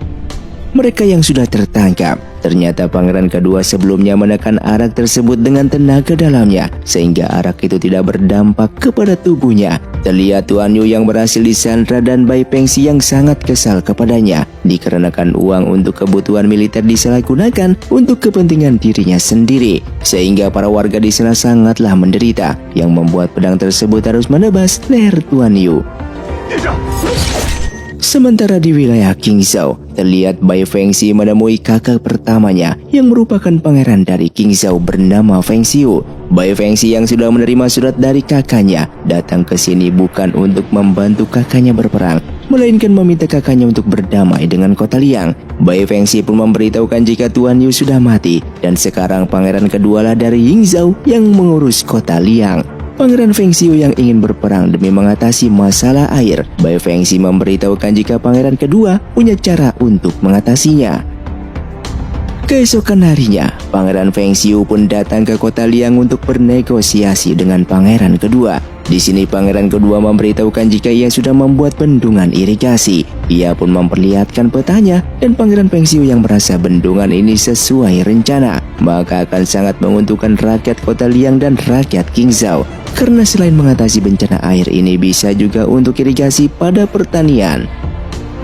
Keesokan harinya, terlihat di tempat bendungan orang-orang sedang memindahkan batu besar. Mereka yang tidak kuat membuat Bai Fengxi dan pangeran kedua ikut membantunya. Di sisi lain, Ren Rusong memberitahukan kepada Feng Qiu jika pavilion Ruyu dalam masalah. Karena pagi ini seorang mata-mata datang untuk melaporkan dengan mengatakan jika semua orang pavilion Ruyu telah menghilang. Karena ini masalah darurat dan menyangkut identitas pangeran kedua. Feng Qiu pun menyuruh Ren Rusong agar menyuruh orang untuk memberitahu pangeran. Singkatnya, pangeran kedua yang pulang ke ibu kota Yongzhou secara diam-diam. Ren Rusong memberitahukan jika orang-orang pavilion Ruyu yang menghilang masih belum ditemukan petunjuknya. Dan ia pun memberitahukan jika pangeran ketiga sudah tahu identitas pangeran kedua yang sebenarnya adalah Fengxi. Oleh karena itu ia pun curiga jika ini perbuatan dari pangeran ketiga. Saat itu Ren Rusong pun menasihati pangeran kedua untuk menghindar dulu dari masalah ini. Karena semua orang pavilion Ruyu berani mati dan tidak akan mengatakan apapun. Namun pangeran kedua yang awalnya mendirikan pavilion Kuan untuk menyelamatkan orang-orang, ia tidak mau orang-orang yang mati karenanya. Bai Fengxi pun yang datang dengan memberitahukan jika orang di pasar tadi telah dipindahkan dari Kementerian Hukum ke sebuah pavilion di luar kota.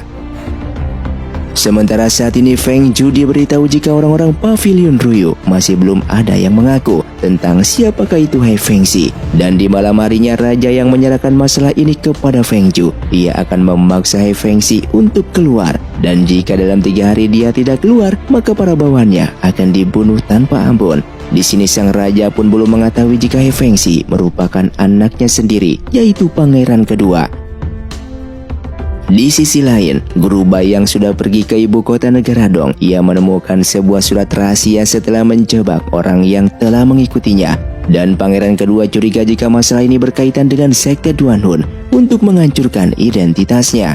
Tak lama kemudian Ren Rusong pun datang memberitahukan tentang perintah dari sang raja. Jika pemilik pavilion Kuan tidak juga keluar, maka para bawahannya akan dipenggal 3 hari lagi.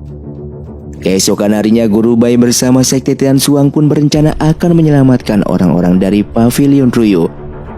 Dengan bersamaan Feng Zhu pun telah dibawa oleh Zhongli untuk menemui pangeran kedua. Pangeran kedua yang mempunyai sebuah rencana. Ia tidak takut orang-orangnya yang akan dibunuh. Karena raja yang memberikan waktu 3 hari, pangeran kedua juga akan memberikan waktu 3 hari. Dan ia ingin melihat raja akan memiliki kekuatan pavilion Kuan atau nyawa dari pangeran ketiga Yongzhou. Di sisi lain, Guru Bai bersama sektenya yang akan menyelamatkan orang-orang pavilion Ruyu. Namun mereka pada akhirnya pun terkepung oleh pasukan kerajaan. Pangeran kedua yang masih belum tahu, Feng Zhu pun memberitahukan jika sekte Tian Xuang datang membobol penjara. Feng Zhu yang sudah menang, ia pun mengatakan jika sekarang kakaknya kalah dalam permainannya sendiri. Terlihat pangeran kedua yang sudah tidak punya rencana lain, ia pun berniat akan menyerahkan diri untuk menyelamatkan orang-orang. Terlihat pangeran kedua pun menyerahkan laporan jika ia adalah Hai Fengxi. Raja pun sangatlah marah besar, dikarenakan yang ia tahu jika pangeran kedua ini merupakan orang yang sangatlah lemah dan tak memiliki kemampuan. Yang ternyata dia merupakan Hai Fengxi yang merupakan salah satu pendekar terkuat di dunia persilatan yang memiliki pavilion Kuan, dan pavilion Ruyu hanya dikelola seorang diri. Keesokan paginya, pangeran kedua yang sudah dari semalam berlutut di sini, penasihat raja pun memintanya untuk pulang dulu. Namun pangeran kedua yang masih ingin menjelaskan jika ayahnya menginginkan nyawanya, maka pangeran kedua rela memberikannya, dan raja pun yang akan memberikan kesempatan. Ia pun memanggil para pengawal untuk memukul pangeran kedua yang akan datang menemuinya. Raja pun mengatakan jika orang di depan mereka bukanlah pangeran kedua dari Yongzhou, melainkan Hai Fengxi yang terkenal di dunia persilatan.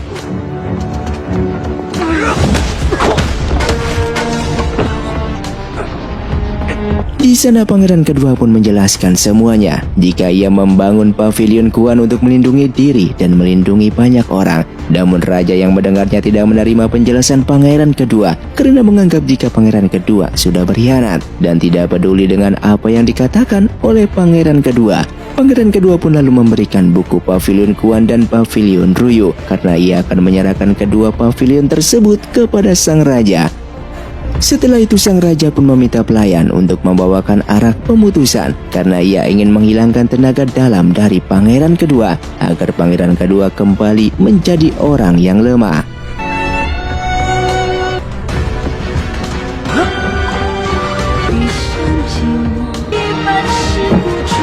Singkatnya, Bai Fengxi yang sudah menjaga keadaan Hai Fengxi selama 3 hari, ia pun meminta Hai Fengxi untuk sadar karena ia ingin berbicara kepadanya.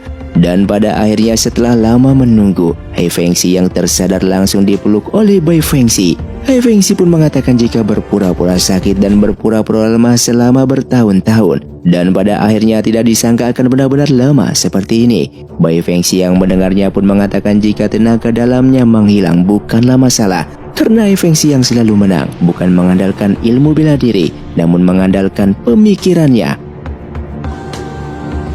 Setelah itu Zhongli pun datang ke sana dengan memberitahukan jika orang istana mengantarkan dekret meminta Hai Fengxi untuk segera pergi ke wilayah Yaozhou. Hai Fengxi yang menjelaskan kenapa ia ikut pemilihan suami Tuan Putri Yaozhou. Namun Bai Fengxi sudah mengetahui jika Hai Fengxi terpaksa melakukannya dari perintah sang raja karena untuk menyelamatkan Guru Bai dan yang lainnya, sehingga Bai Fengxi pun akan ikut ke sana untuk menemani Hai Fengxi. Di sisi lain, terlihat Wu Yuan mendapatkan laporan dari pengawalnya jika saat ini Raja Yongzhou telah mengambil pavilion Kuan. Bahkan tidak hanya itu, Hai Fengxi yang terluka parah ilmu bela dirinya pun juga telah dihilangkan. Wu Yuan pun yang tahu jika Hai Fengxi yang sudah melemah, ia akan mengambil kesempatan ini untuk membuatnya mati di sana.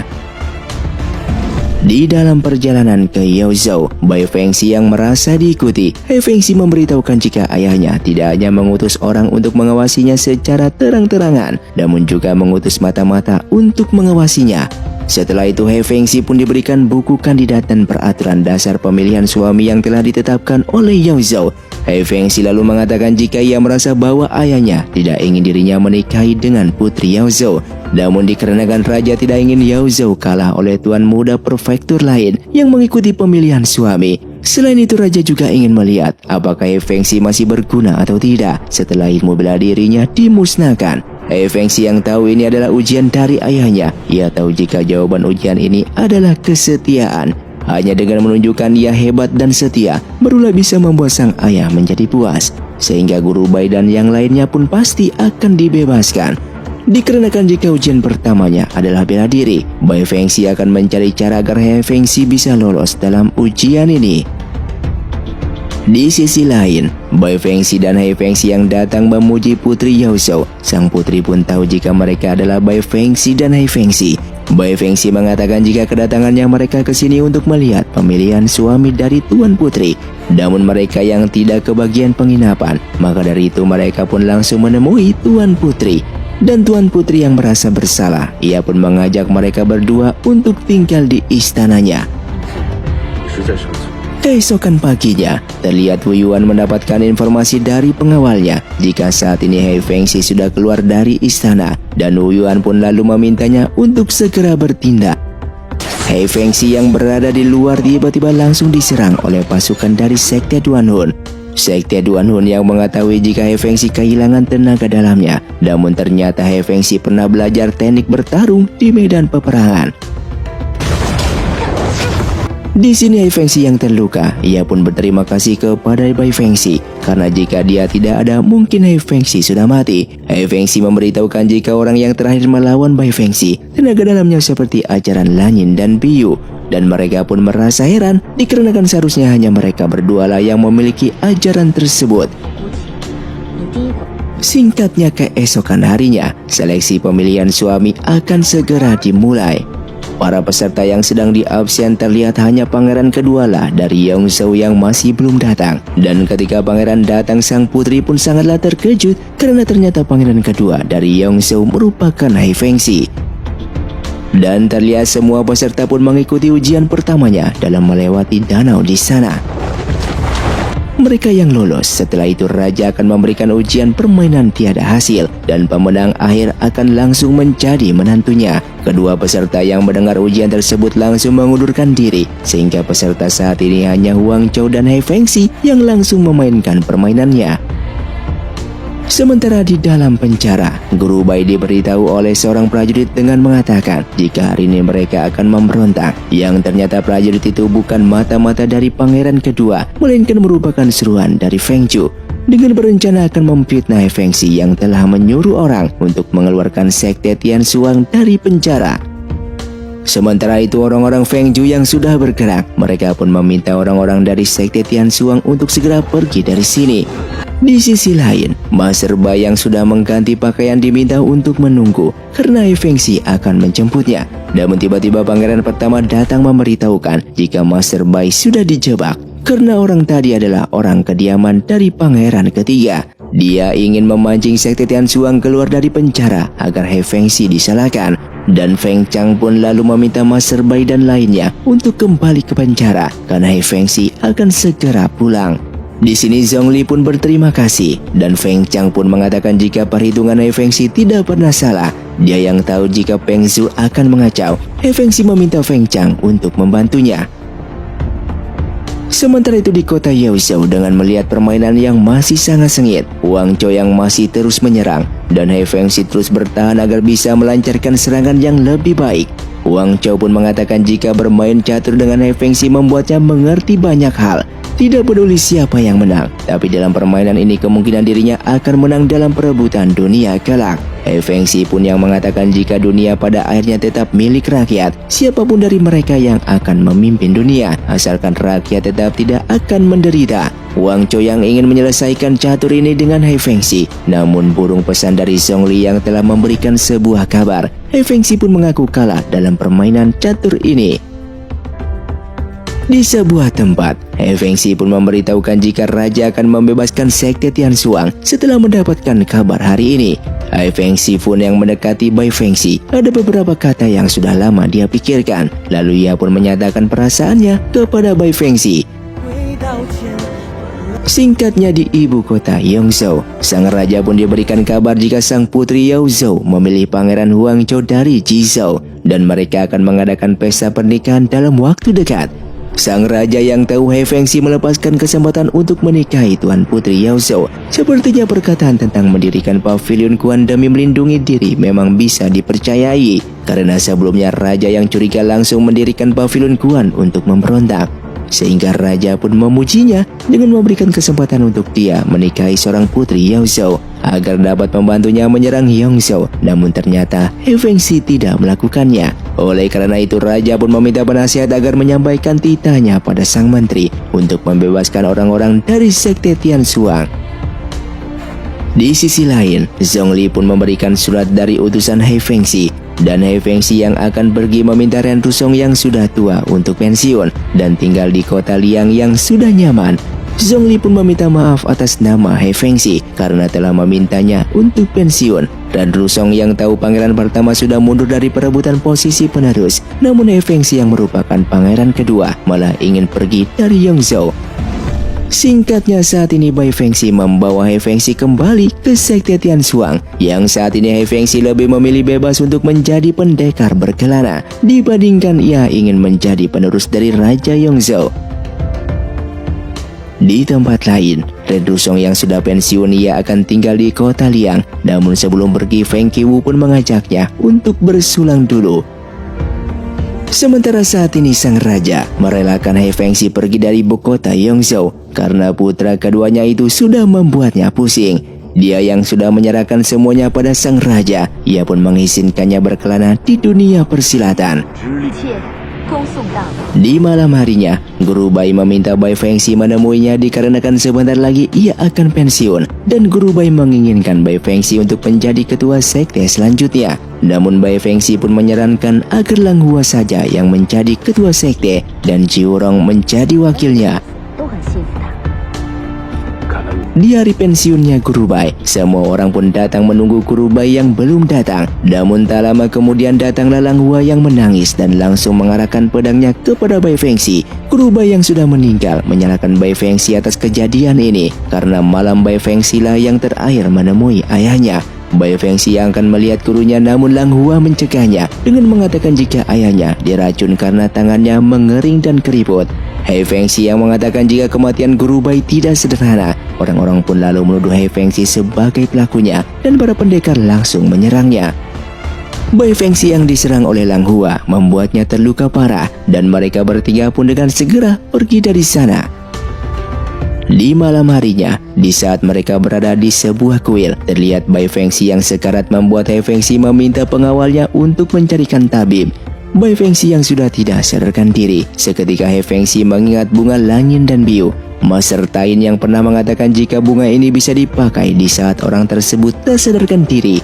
Dan He Fengxi yang akan mengunyahkan bunga itu untuk Bai Fengxi, namun ia malah menelannya, yang membuat semua tenaga dalamnya kembali. Dengan bunga yang tersisa, ia pun langsung melarutkan bunga itu ke dalam air dan meminumkannya kepada Bai Fengxi.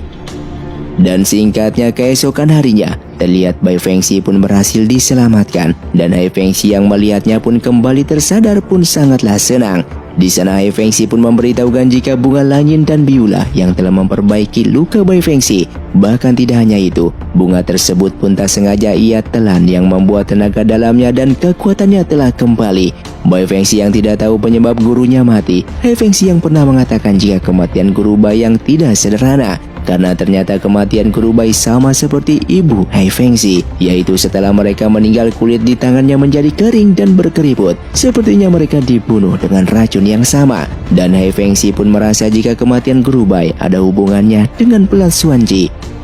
Tak lama kemudian Han Fu yang datang. Dia memberitahukan jika sebelum mereka pergi, Han Fu diam-diam memakai jarum perak untuk mengecek tubuh dari gurunya. Namun tak ada racun yang ditemukan di jasadnya. Lalu He Fengxi pun yang bertanya mengenai racun yang tidak bisa dideteksi oleh jarum perak. Han Fu pun tahu jika satu-satunya racun itu disebut racun Qianji. Akan tetapi He Fengxi tidak pernah mendengar racun tersebut dan harus mereka selidiki. Film pun dilanjutkan dengan Bai Fengxi dan yang lainnya sedang berada di makam Guru Bai. Di sana He Fengxi pun mengatakan jika ibu kota telah mengirimkan kabar jika petunjuk racun Qianji berada di pasar tersembunyi dan mereka pun harus ke sana untuk menyelidikinya. Singkatnya mereka pun telah di pasar tersebut, namun di sana mereka bertemu dengan kepala keluarga Tie yang memberitahukan jika mereka akan masuk ke pasar, maka harus mengikuti aturan transaksi di pasar ini dengan harus menggunakan topeng emas yang menandakan jika mereka merupakan pelanggan lama yang sangatlah kaya. Dengan begitu, mereka akan bertemu dengan seorang tabib yang telah membuat racun tersebut, sehingga Bai Fengxi pun memintanya untuk mencarikan 3 topeng emas dan bantu mereka untuk masuk ke pasar tersembunyi ini. 革命，哥哥。Sementara di Yingzhou, sang raja yang tahu jika Yao Zhou dan Ji Zhou sudah menjalin pernikahan politik, mereka pun berencana akan menyerang Qingzhou. Raja yang tidak mau Qingzhou ditaklukkan karena nantinya ketika prefektur itu akan mengepung Yongzhou. Raja pun berencana akan diam-diam bekerja sama dengan Qingzhou untuk mengacaukan rencana Yao Zhou dan juga Ji Zhou. Sedangkan di pasar tersembunyi, kepala Tie membelikan mereka jamur darah ribuan tahun, dan barang yang sudah dibeli itu membuat mereka pun tahu jika orang di balik tabib hebat dan pengawalnya itu berasal dari kekaisaran. Keesokan harinya, Zhongli dan lainnya menghadang Qasim Hu yang merupakan pengurus biro obat kekaisaran. Zhongli yang mengajaknya bekerja sama namun dia malah melawan, dan Zhongli pun akhirnya membawanya dengan paksa. Hei Fengxi yang tahu jika dia adalah tabib hebat, Bai Fengxi bertanya mengenai racun Qianji dan siapa orang yang telah membelinya belakangan ini. Qasim Hu yang belum pernah menjualnya belakangan ini, namun ia pernah menjual langsung sebanyak 2 buah. Meskipun identitas pembelinya dirahasiakan, namun ia selalu mengutus orang untuk melukis wajah orang yang telah berbisnis dengannya, dan lukisan ia simpan di istana kekaisaran. Di tempat lain, terlihat Wu Yuan sedang melawan darat. Ajaran Lanyin dan Biu hanya bisa menekan sebagian saja. Jika ingin dihilangkan sepenuhnya, maka dia harus mendapatkan pelas Wanji. Dan dikarenakan waktunya tidak banyak lagi, ia pun untuk segera bertindak. Di istana, Qasim Hu memperlihatkan buku lukisan para pelanggannya pada mereka. Namun mereka tidak menemukan lukisan yang merupakan orang yang telah membeli racun tersebut. Dan mereka yang akan pergi dari sana, namun di luar sedang terjadi keributan karena ada penyusup yang telah mencelakai sang kaisar. Sementara itu di kediaman Qasim Hu, sang jenderal pun datang untuk memeriksa dan para prajurit yang langsung menggeledah. Namun setelah itu prajurit melaporkan jika penyusup tersebut telah menghilang. Sang kaisar yang sedang diperiksa, tak lama kemudian Wu Yuan pun datang karena diminta oleh putra mahkota. Jika terjadi apa-apa pada kaisar, putra mahkota meminta bantuan Wu Yuan untuk mengurus dunia dan posisi ini. Jenderal yang curiga kepada Wu Yuan karena dia sangatlah dekat dengan Pangeran Huangzhou yang sangat berambisi untuk menguasai dunia. Namun Wu Yuan menepis tuduhan tersebut dengan beralasan jika ia sangat setia kepada kekaisaran. Setelah itu tabib pun berteriak jika kaisar sudah wafat. Sementara itu sekte Tian Xuang yang akan mencari penginapan, mereka pun bertemu dengan Bai Fengxi dan Hei Fengxi di sana. Di istana, sang jenderal meminta putra mahkota untuk menutupi kematian kaisar agar 6 prefektur tidak tahu dan tidak akan menyerang kekaisaran. Namun Wu Yuan yang merasa jika masalah ini tidak boleh ditutupi agar ke-6 prefektur berperang dan putra mahkota mendapatkan kesempatan menang saat naik tahta. Dan putra mahkota yang sangat mempercayai Wu Yuan, ia pun meminta sang jenderal untuk menyampaikan perintah kepada 6 prefektur jika sang kaisar telah wafat. Di sisi lain, Han Fu yang mengecek racun Qianji dengan jarum perak, ternyata benar jika racun ini tidak bisa dideteksi oleh jarum peraknya. Dan Lang Hua yang melihatnya langsung meminta maaf kepada Bai Fengxi karena telah salah paham kepadanya. Dan Bai Fengxi merasa jika gurunya dibunuh karena telah mengetahui sesuatu di saat menyelidiki masalah pelas Wanji. Dan setelah itu Zhongli pun melaporkan jika penyusup yang telah membunuh kaisar telah ditemukan mati di luar pintu istana. Dan dilihat dari lukanya sepertinya itu adalah ulah dari sekte Duanwun. Keesokan harinya, Hei Fengxi mendapatkan sebuah kabar jika setelah ibunya meninggal ada seorang pelayan yang pergi meninggalkan istana. Dan dilihat dari pakaian dan wajahnya sama dengan lukisan pembeli racun Qianji. Di sini mereka pun langsung menemui pelayan yang telah meracuni mendiang Ratu Yige. Setelah mengancamnya, pelayan mengatakan jika pada saat itu ia pun diberikan uang yang sangat banyak oleh Ratu Baili dan diperintahkan untuk membeli obat di pasar tersembunyi. Ia yang tidak tahu obat itu adalah racun. Namun setelah mendengar kabar kematian Ratu Yige, ia pun langsung takut dan memohon untuk keluar dari istana. Pelayan itu pun memohon ampun kepada Hei Fengxi karena telah bersalah. Setelah itu terlihat Hei Fengxi sedang bersedih karena telah mengetahui kematian ibunya. Zhongli lalu memberitahukan jika ia sudah melindungi keluarga pelayan tersebut dan telah mengutus orang untuk mencari bukti kasus mendiang Ratu Yige. Hei Fengxi pun lalu meminta Zhongli untuk mengawasi kediaman Feng Zhu. Ia pun memberitahukan jika ia berencana akan menyebarkan kesalahan mereka pada dunia agar memberikan keadilan untuk ibunya. Di malam harinya, Menteri Huang memberitahukan jika He Fengxi sudah menyelidiki masalah racun Qianji. Ia yang tahu jika Ratu Bailey lah pelaku utamanya. Saat ini He Fengxi sedang mengumpulkan bukti untuk melaporkannya kepada sang raja. Sang ratu tidak mau hal ini mengganggu Feng Zhu yang akan menduduki posisi penerus. Oleh karena itu mereka pun harus memiliki sebuah rencana. Di sisi lain, He Fengxi menangkap bangsawan Liang karena terlibat dalam pembunuhan mendiang Ratu Yige. 5 orang termasuk Ratu Bailey yang membunuh mendiang Ratu Yige. Mereka pun melakukan itu tanpa diketahui oleh sang raja. Bangsawan Liang yang telah mengatakan semua alasannya. Ternyata He Fengxi diam-diam meminta Menteri Zhang untuk mendengarkan pengakuan bangsawan Liang ini. Menteri Zhang yang telah mencatat semuanya. Bangsawan Liang pun meminta maaf kepada pangeran. Dan He Fengxi pun memintanya untuk mengaku di pengadilan saja, maka semua keluarganya akan ia biarkan hidup. Setelah itu Zhongli pun memberitahukan jika pangeran ketiga akan menyerang istana. Dengan bersamaan di istana, terlihat perjamuan pun sedang berlangsung. Prajurit melaporkan jika ada yang menyerang kota, dan dilihat dari bendera yang berkibar itu adalah bendera dari He Fengxi. Setelah itu Feng Zhu yang diberikan aba-aba oleh Menteri Huang. Ia pun menghadap sang raja dan bersedia pergi keluar kota untuk mencari bala bantuan. Tak lama kemudian He Fengxi pun datang ke sana dengan mengatakan jika ia tidak memberontak dan meminta ayahnya untuk menyelidiki. Terlihat Menteri Zhang pun memberitahukan jika ia punya bukti bahwa pangeran ketiga lah yang memberontak. Dan Menteri Zhang yang akan menyerahkan buktinya, Feng Zhu langsung meminta para prajurit untuk menangkap He Fengxi. Namun di sana He Fengxi berhasil memberikan bukti tersebut kepada sang raja. Setelah itu prajurit melaporkan jika gerbang kota berhasil dirusak dan pemberontak sedang menuju ke istana. Menteri Huang yang akan menghentikan pasukan mereka, asalkan He Fengxi harus ditangkap oleh sang raja. Yang ternyata sang raja pun tidak menyangka jika Menteri Huang juga memberontak. Di sana He Fengxi pun memberitahukan jika dia adalah mata-mata dari Jizhou yang dikirim kepada Yongzhou. Ia juga memberitahukan jika ia ingin menuntut Ratu Bailey dan Menteri Huang dikarenakan mereka telah meracuni mendiang Ratu Yige. Dan seketika pasukan Feng Zhu langsung datang ke dalam istana. Yang pada akhirnya pasukan Feng Zhu pun berhasil dikalahkan. Di sana, He Fengxi yang sudah membawa semua bukti kematian mendiang Ratu Yige. Dengan segera Ratu Bailey pun meminta maaf kepada sang raja. Namun di sana Feng Zhu sangatlah senang karena hari ini ia tidak perlu lagi berpura-pura baik dan disiplin di depan ayahnya tersebut. Sang raja pun mengatakan jika ia mendisiplinkan para putranya hanya untuk kebaikan mereka. Namun Feng Zhu pun menepis nasihat itu dikarenakan selama ini He Fengxi sudah melakukan hal terbaik untuk sang raja. Namun balasannya raja malah menghapus ilmu bela dirinya dan juga mengusirnya dari Yongzhou hanya karena dia sangat berkemampuan dan sang raja takut jika dia merebut posisinya. Mendengar itu semua membuat sang raja marah dan meminta pasukan untuk menangkap mereka semua.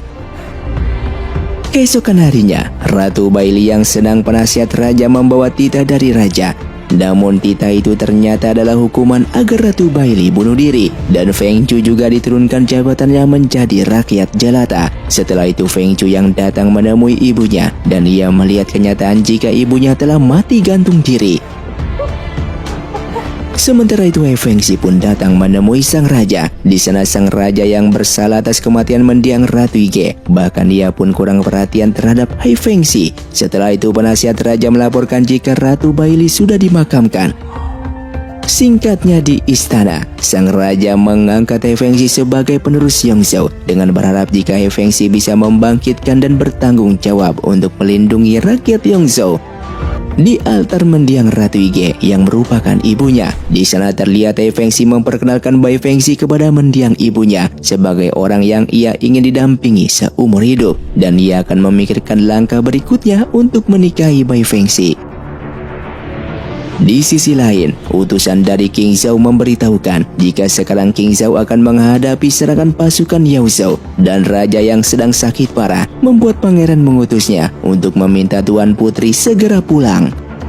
Keesokan harinya, Bai Fengxi pun datang ke King Zhao untuk menemui ayahnya, dan ia yang selama ini tidak tahu mengenai penyakit ayahnya merasa tidak berbakti. Namun raja yang sedang Bai Fengxi datang, ia juga sangat bangga karena selama ini mendengar banyak cerita tentang putrinya tersebut. Raja yang memberitahukan jika Yao Zhao dan Ji Zhao bersatu untuk menyerang King Zhao. Ia pun merasa jika Pangeran Fengxiu tidak akan bisa menandingi Wang Chou.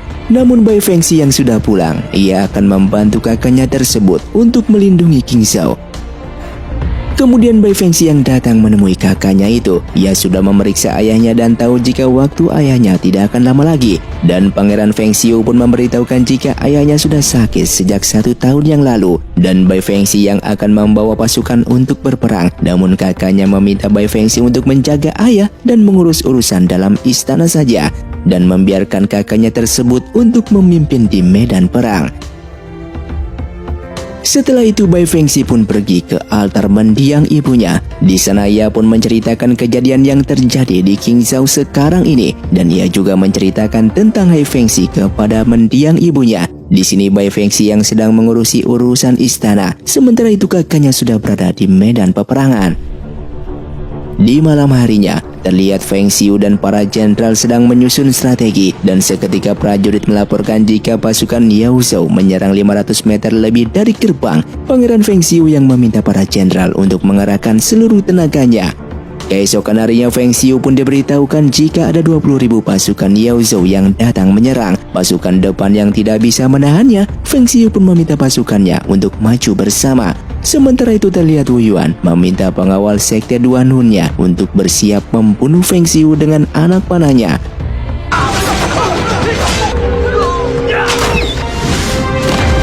Singkatnya Fengxiu pun yang sudah mati. Pengawal sekte Duanhun pun melaporkannya pada Wu Yuan jika ia juga sudah menyebarkan berita bahwa Yao Zhao lah yang telah membunuh Pangeran Fengxiu. Karena dengan begitu kematian Fengxiu akan membuat King Zhao memiliki dendam yang mendalam kepada Yao Zhao dan juga Ji Zhao. Di istana, Bai Fengxi pun diberitahu jika mereka kembali dengan kekalahan dikarenakan Pangeran Fengxiu terkena anak panah beracun yang membuat pangeran mati seketika. Bai Fengxi yang melihat jasad kakaknya sangatlah bersedih. Sang jenderal yang merasa bersalah, ia tidak berguna karena tidak bisa mempertahankan kota Lang dan bahkan tidak bisa melindungi pangeran. Bai Fengxi yang datang menemui ayahnya, sang raja pun mengetahui jika putranya sudah meninggal, dan ia mempercayakan King Zhao kepada Bai Fengxi karena sekarang hanya Bai Fengxi lah yang akan menjadi penerus King Zhao. Setelah raja menasehati Bai Fengxi dan menyesali perbuatannya yang tidak menyempatkan waktu untuk keluarga, sang raja pun akhirnya mengembuskan nafas terakhirnya. Sedangkan di Yao Zhao, terlihat sang raja pun sangat senang karena kota Lang berhasil ia dapatkan. Ia yang ingin langsung menguasai King Zhao. Wu Yuan dan Huang Chou merasa jika mereka jangan dulu menyerang, dikarenakan saat ini King Zhao sedang berduka dan juga sangatlah marah, dan mereka pasti sudah menyiapkan serangan balik yang lebih baik.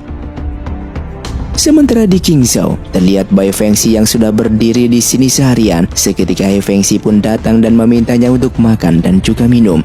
Namun Bai Fengxi yang merasa jika ia sudah tidak mempunyai keluarga lagi, Hai Fengxi pun langsung mengatakan jika ia masih memilikinya. Keesokan harinya, Bai Fengxi yang sudah menjadi ratu di King Zhao, ia mengatakan akan merebut kembali wilayahnya dan juga akan melindungi rakyat. Setelah itu ia pun ke barak King Zhao. Terlihat Jenderal Su meminta hukuman kepada sang ratu karena telah gagal melindungi pangeran. Namun ratu yang merasa jika jenderal tidak bersalah, ia mengajak jenderal untuk mengambil kembali wilayah yang hilang dan juga melindungi rakyat. Ratu pun lalu memperkenalkan Hai Fengxi yang merupakan seorang penerus Yongzhou, dan dia akan membantunya untuk menyerang Yao Zhao dan juga Ji Zhao. Setelah itu terlihat pasukan Jenderal Su sudah bersiap menyergap pasukan dari Yao Zhao. Dengan bersamaan saat ini Bai Fengxi dan Hai Fengxi sedang mempersiapkan 10.000 pasukannya untuk melawan pasukan Ji Zhao.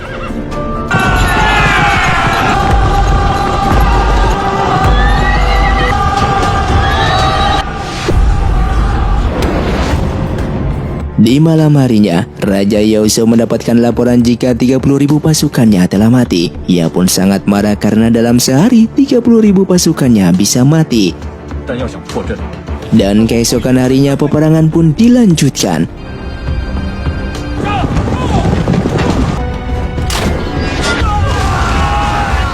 Di sisi lain, Wang Chou bersama Wu Yuan sedang memantau peperangan tersebut dari atas. Wu Yuan yang sudah tahu peperangan ini akan dimenangkan oleh lawan, sehingga Wang Chou pun akan meminta Raja Yao Zhou untuk menarik semua pasukannya karena perang ini sudah berakhir. Namun Wang Chou yang membujuk sang raja, namun raja tidak mau mundur dan meminta pasukannya untuk menyerang kembali. Yang pada akhirnya peperangan itu pun dimenangkan oleh pasukan King Zhao. Setelah peperangan selesai, terlihat Raja Yao Zhou yang terkena mental. Dia sedikit membaik setelah mendapatkan pengobatan dari Wu Yuan. Dan di sini Wu Yuan pun merasa jika raja tidak akan berani ikut perang kembali akibat kekalahannya tersebut. Keesokan harinya, Dona Hua yang telah mendapatkan pelat Yao Zhou dari ayahnya, ia pun memberikannya kepada Wang Chou untuk memimpin perang, dan semua pasukan harus menuruti perintah Jenderal Besar Wang Chou. Di medan perang ini, Wang Chou pun bersama Wu Yuan sudah berhadapan dengan Hai Fengxi dan Bai Fengxi. Terlihat Wang Chou yang mengetahui jika Bai Fengxi sedang mencari celah dari mereka. Ia pun langsung meminta pasukannya untuk menyerang.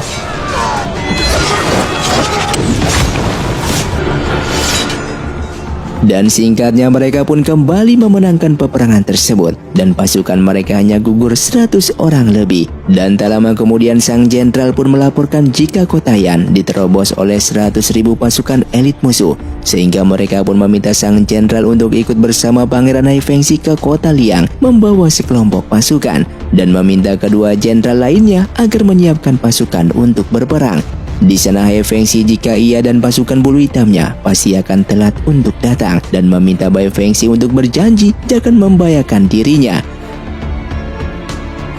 Di tempat lain, terlihat Wang Chou sedang mengatur strategi menggunakan sebuah catur. Kemudian Wu Yuan yang datang memberikan sebuah kertas yang telah ia analisis sesuai dengan perang kemarin, dan ia merasa jika kali ini mereka akan bisa menerobos formasi lawan. Sementara di markas King Zhao, sang jenderal pun tahu jika pasukan musuh lebih banyak dari mereka. Ia khawatir dan meminta sang ratu Bai Fengxi untuk segera kembali ke King Zhao. Namun Bai Fengxi yang tidak akan membiarkan mereka berperang tanpa dirinya, karena ia juga akan menunggu pasukan bulu hitam dari Hai Fengxi di medan peperangan. Dan ia pun tahu jika Hai Fengxi tidak akan pernah mengecewakannya. Film pun dilanjutkan dengan terlihat mereka yang sudah bersiap untuk berperang kembali. Kemudian sang jenderal memberitahukan kepada Bai Fengxi jika musuh sudah menerobos formasi mereka, yang membuat pasukan mereka banyak yang gugur dalam peperangan kali ini. Bahkan sang jenderal pun memberitahukan jika pasukan bulu hitam dari Hai Fengxi masih belum ada kabar, dan ia pun yang khawatir meminta sang ratu untuk menarik pasukannya. Namun Bai Fengxi yang tidak ingin kehilangan wilayah tersebut, sehingga ia pun kembali menyerang para musuhnya. Terlihat Bai Fengxi seorang diri mengalahkan para musuhnya dengan menggunakan kemampuannya. Namun dikarenakan para musuh sangatlah banyak, membuat dirinya kewalahan untuk menghadapinya. Dan tak lama kemudian datanglah Hai Fengxi bersama pasukan bulu hitamnya. Hai Fengxi yang melihat Bai Fengxi cukup terluka membuat dirinya sangatlah marah, dan ia pun dengan segera mengeluarkan kekuatannya untuk melawan Wu Yuan dan pasukannya. Singkatnya di markas King Zhao, Hai Fengxi pun memberitahukan di saat ia melawan Wu Yuan, ia melihat jika Wu Yuan bisa memakai ajaran Lanyin dan Biu, sehingga mereka pun merasa jika dalang di balik pemberontakan Yongzhou adalah Wu Yuan, yang merupakan pemimpin dari sekte Duanhun. Dan mereka pun menganggap jika Pangeran Wang Chou tidak mengetahui tentang identitas Wu Yuan yang sebenarnya. Dan tak lama kemudian sang jenderal pun datang dengan memberikan surat perdamaian yang dikirim oleh Raja Yao Zhou. Sehingga untuk sementara waktu peperangan dari keempat prefektur pun berakhir, dan dikarenakan masalah King Zhao sudah berakhir, Hai Fengxi pun akan meminta ayahnya untuk melamar Ratu King Zhao. Singkatnya di istana Yongzhou, terlihat sang raja yang sudah mengetahui Hai Fengxi yang sudah membantu wilayah King Zhao. Ia pun tidak menyangka jika Bai Fengxi yang terkenal di dunia persilatan, yang ternyata merupakan tuan putri dari King Zhao. Dan dikarenakan King Zhao telah memenangkan peperangan, Raja Yongzhou pun akan menyetujui pernikahan Hai Fengxi dengan Bai Fengxi. Namun dikarenakan saat ini Bai Fengxi sudah menjadi Ratu King Zhao, sedangkan Hai Fengxi yang statusnya masih menjadi pangeran, sehingga sang raja pun akan memberikan tahtanya tersebut kepada Hai Fengxi, yang akan menjadi penerus Raja Yongzhou. Dan singkatnya 1 tahun kemudian, terlihat Bai Fengxi sedang berkunjung ke altar ibu dan ayahnya dengan menceritakan kejadian 1 tahun yang lalu. Bahkan ia juga memberitahukan akan segera menikah dengan orang yang sangat mencintainya. Setelah itu penasihat raja melaporkan jika utusan dari Yongzhou sudah datang, dan ternyata utusan yang datang adalah Feng Qiwu. Dia datang ke sini untuk memberitahukan jika Hai Fengxi akan melamar Ratu Qingzhou, dan setelah mereka menikah maka Raja Yongzhou akan turun tahta dengan mengangkat Hai Fengxi sebagai Raja Yongzhou selanjutnya. Sehingga ratu yang mendengar para menteri dan jenderal sudah menyetujuinya, ia pun menyetujui pernikahan ini. Terlihat Bai Fengxi yang sudah datang ke Yongzhou, dia pun disambut dengan lautan bunga karena itu adalah janji Hai Fengxi kepada Bai Fengxi. Di malam harinya, terlihat Bai Fengxi yang sudah dirias seketika Hai Fengxi datang karena sudah menyiapkan makanan. Dan mereka berdua pun akan menghabiskan malam ini berdua saja, dikarenakan esok hari merupakan hari pernikahan mereka. 一定睡得很香。 Singkatnya keesokan harinya, Hai Fengxi dan Bai Fengxi pun sudah datang. Mereka pun dipersilakan untuk memasuki aula istana karena upacara pernikahan akan segera dimulai.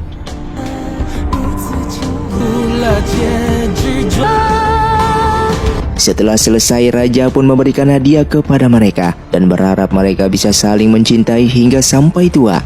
Raja juga berharap dengan adanya pernikahan ini membuat Yongzhou dan Qingzhou berteman selamanya. Dan raja pun yang sudah berjanji, ia pun akan turun tahta dan mengangkat Hai Fengxi sebagai Raja Yongzhou selanjutnya. Singkatnya 5 tahun kemudian, namun perang antara wilayah masih berlanjut. Hal itu membuat rakyat sangatlah menderita. Namun saat ini wilayah yang bertahan hanyalah tersisa 2, yaitu Yongzhou dan juga Jizhou yang masih di bawah kepemimpinan negara Dong. Terlihat mereka berdua sedang membicarakan rencana perang selanjutnya. Dan tak lama kemudian Han Fu yang sudah menjadi jenderal datang menemui mereka berdua. Keesokan harinya, pasukan Hai Fengxi dan Huang Zhou sudah bersiap untuk berperang. Ternyata Hai Fengxi dan Huang Zhou menyesuaikan peperangan ini dengan strategi mereka saat bermain permainan tiada hasil. Dikarenakan dalam permainan itu menggambarkan bagaimana mereka memimpin di medan perang. Huang Zhou yang merasa jika hari ini tidak akan ada menang atau kalah, maka esok hari mereka akan berperang kembali.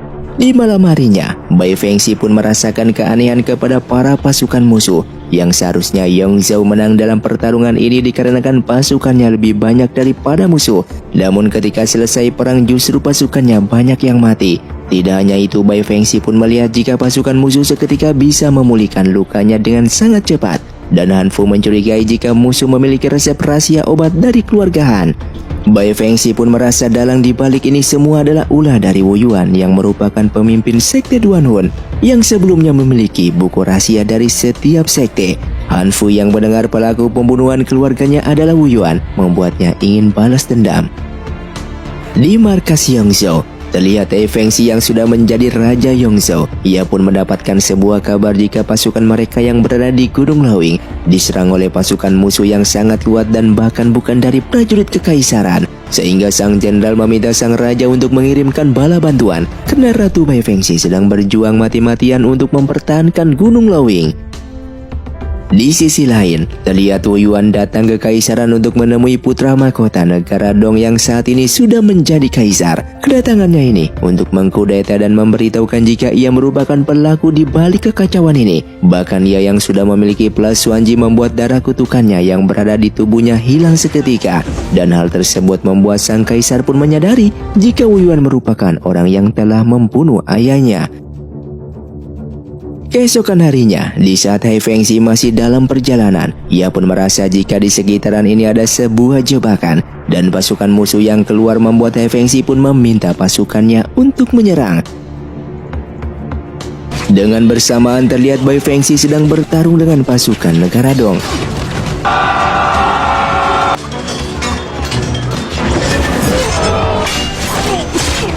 Dan Han Fu yang terkena panah karena untuk menyelamatkan Bai Fengxi, ia pun menjadi sekarat. Lalu ia meminta Hai Fengxi untuk menjaga Bai Fengxi dengan baik karena cita-citanya untuk menjadi seorang tabib setelah dunia damai sudah tidak akan bisa terwujud lagi.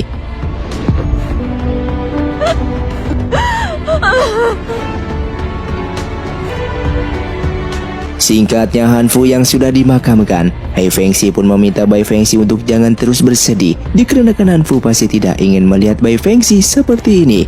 Di sini Bai Fengxi mengatakan jika saat ini mereka sudah tidak punya peluang untuk menang. Ia yang meminta mereka semua untuk mundur, karena ini adalah cara agar Bai Fengxi bisa menyelamatkan mereka semua. Namun para jenderal yang rela berjuang sampai mati, Bai Fengxi pun mengganti nama gunung ini menjadi Gunung Pahlawan karena banyak sekali pahlawan yang mati di gunung ini. Setelah itu prajurit melaporkan jika pasukan musuh akan segera menuju ke sini. Mendengar hal itu, Hai Fengxi pun mengajak mereka semua untuk ikut bersamanya dan ia akan membalaskan kematian saudaranya untuk memenangkan peperangan ini. Bai Fengxi yang kembali dan berhadapan dengan Jenderal Negara Dong. Ia pun bertanya apakah orang-orang ini adalah pasukan dari Wu Yuan, dan Jenderal Negara Dong membenarkannya sehingga pertarungan pun terjadi. Jenderal Negara Dong yang akan mati. Ia pun mengatakan jika mereka tidak akan bisa mengalahkan Negara Dong dikarenakan Wu Yuan sudah mengetahui jika mereka akan ke sini, dan Wu Yuan telah menyiapkan meriam untuk pasukan Bai Fengxi. Bai Fengxi yang melihat pasukannya mati terkena meriam, ia pun akan meledakkan meriamnya yang membuatnya terluka parah, dan Hai Fengxi pun langsung menolongnya. Sementara di luar gerbang Negara Dong, terlihat pasukan Huang Zhou yang sudah berkumpul untuk menyerang Negara Dong. Namun pasukan Sekte Duan Hun menyandra rakyat agar Huang Zhou tidak berani menerobos. Huang Zhou yang melihat pengawal Wu Yuan berada di sana, ia pun menyadari jika di balik ini semua adalah ulah Wu Yuan yang merupakan pemimpin Sekte Duan Hun dan saat ini sudah menguasai Negara Dong. Dan Huang Zhou yang sudah lama bersama-sama dengannya, ternyata ia baru menyadari kebusukan Wu Yuan yang sebenarnya ingin menguasai dunia ini. Di tempat lain, terlihat Bai Fengxi yang sedang sekarat. Hai Fengxi pun akan memohon kepada Master Tianji untuk menyelamatkan Bai Fengxi. Master Tianji merupakan teman dari Master Tain, dan singkatnya mereka pun yang sudah sampai di tempat Master Tianji. Hai Fengxi pun meminta sang Master agar memakai teknik Dewa Pengubah Hidup untuk menyelamatkan Bai Fengxi. Dikarenakan teknik ini menggunakan nyawa Hai Fengxi, maka resikonya Hai Fengxi tidak akan bisa hidup lebih dari 10 tahun. Dan ia pun bersedia menyelamatkan Bai Fengxi dengan nyawanya ini. Singkatnya di malam harinya, Bai Fengxi yang tersadar kembali, ia pun langsung mencari Hai Fengxi. Melihat rambut Hai Fengxi berubah menjadi putih, Bai Fengxi pun langsung memeluknya dengan menanyakan mengenai sisa umur Hai Fengxi. Dan Hai Fengxi pun mengatakan jika ia masih memiliki umur 10 tahun lagi dan akan menghabiskan sisa umurnya ini untuk menemani Bai Fengxi. Di sana Hai Fengxi pun memberitahukan jika Huang Zhou berada di pihaknya yang saat ini sedang menyerang Negara Dong namun tidak bisa menyerang dikarenakan pasukan Wu Yuan menggunakan kelicikannya dengan menyandra rakyat. Bai Fengxi yang mendengarnya pun bertanya mengapa Wu Yuan melakukan hal seperti itu. Master Tianji yang datang memberitahukan jika 6 raja dan kaisar Chunxi yang mendirikan Negara Dong sebenarnya ada orang lain di belakang mereka, yaitu pendekar suci Yuan Tian, dan tanpanya Negara Dong tidak akan ada. Yuan Tian yang sempat menghilang, Kaisar Chunxi takut dengan kekuatannya sehingga ia memusnahkan keluarga Yu. Namun putra bungsu Yuan Tian yang berhasil lolos akhirnya menyisakan garis keturunan bagi keluarga Yu, dan itu merupakan Wu Yuan. Bai Fengxi yang merasa Kaisar Chunxi yang sangat kejam, maka Negara Dong menjadi seperti ini karena kesalahannya sendiri. Dan Hai Fengxi yang akan menghentikan Wu Yuan, mereka berdua akan segera pergi ke ibu kota Kekaisaran Negara Dong. Singkatnya keesokan harinya di Negara Dong, gerbang yang berhasil dihancurkan semua pasukan sudah masuk untuk berperang melawan Negara Dong. Terlihat mereka bertiga pun berhasil masuk ke aula istana kekaisaran dan Wu Yuan sudah menunggu di sana. Kemudian Wu Yuan pun menjelaskan jika ia melakukan semua ini dikarenakan Kaisar Chunxi yang naik tahta tidak sama sekali berbagi kemakmuran dengan leluhurnya, namun malah memusnahkan keluarga Yu.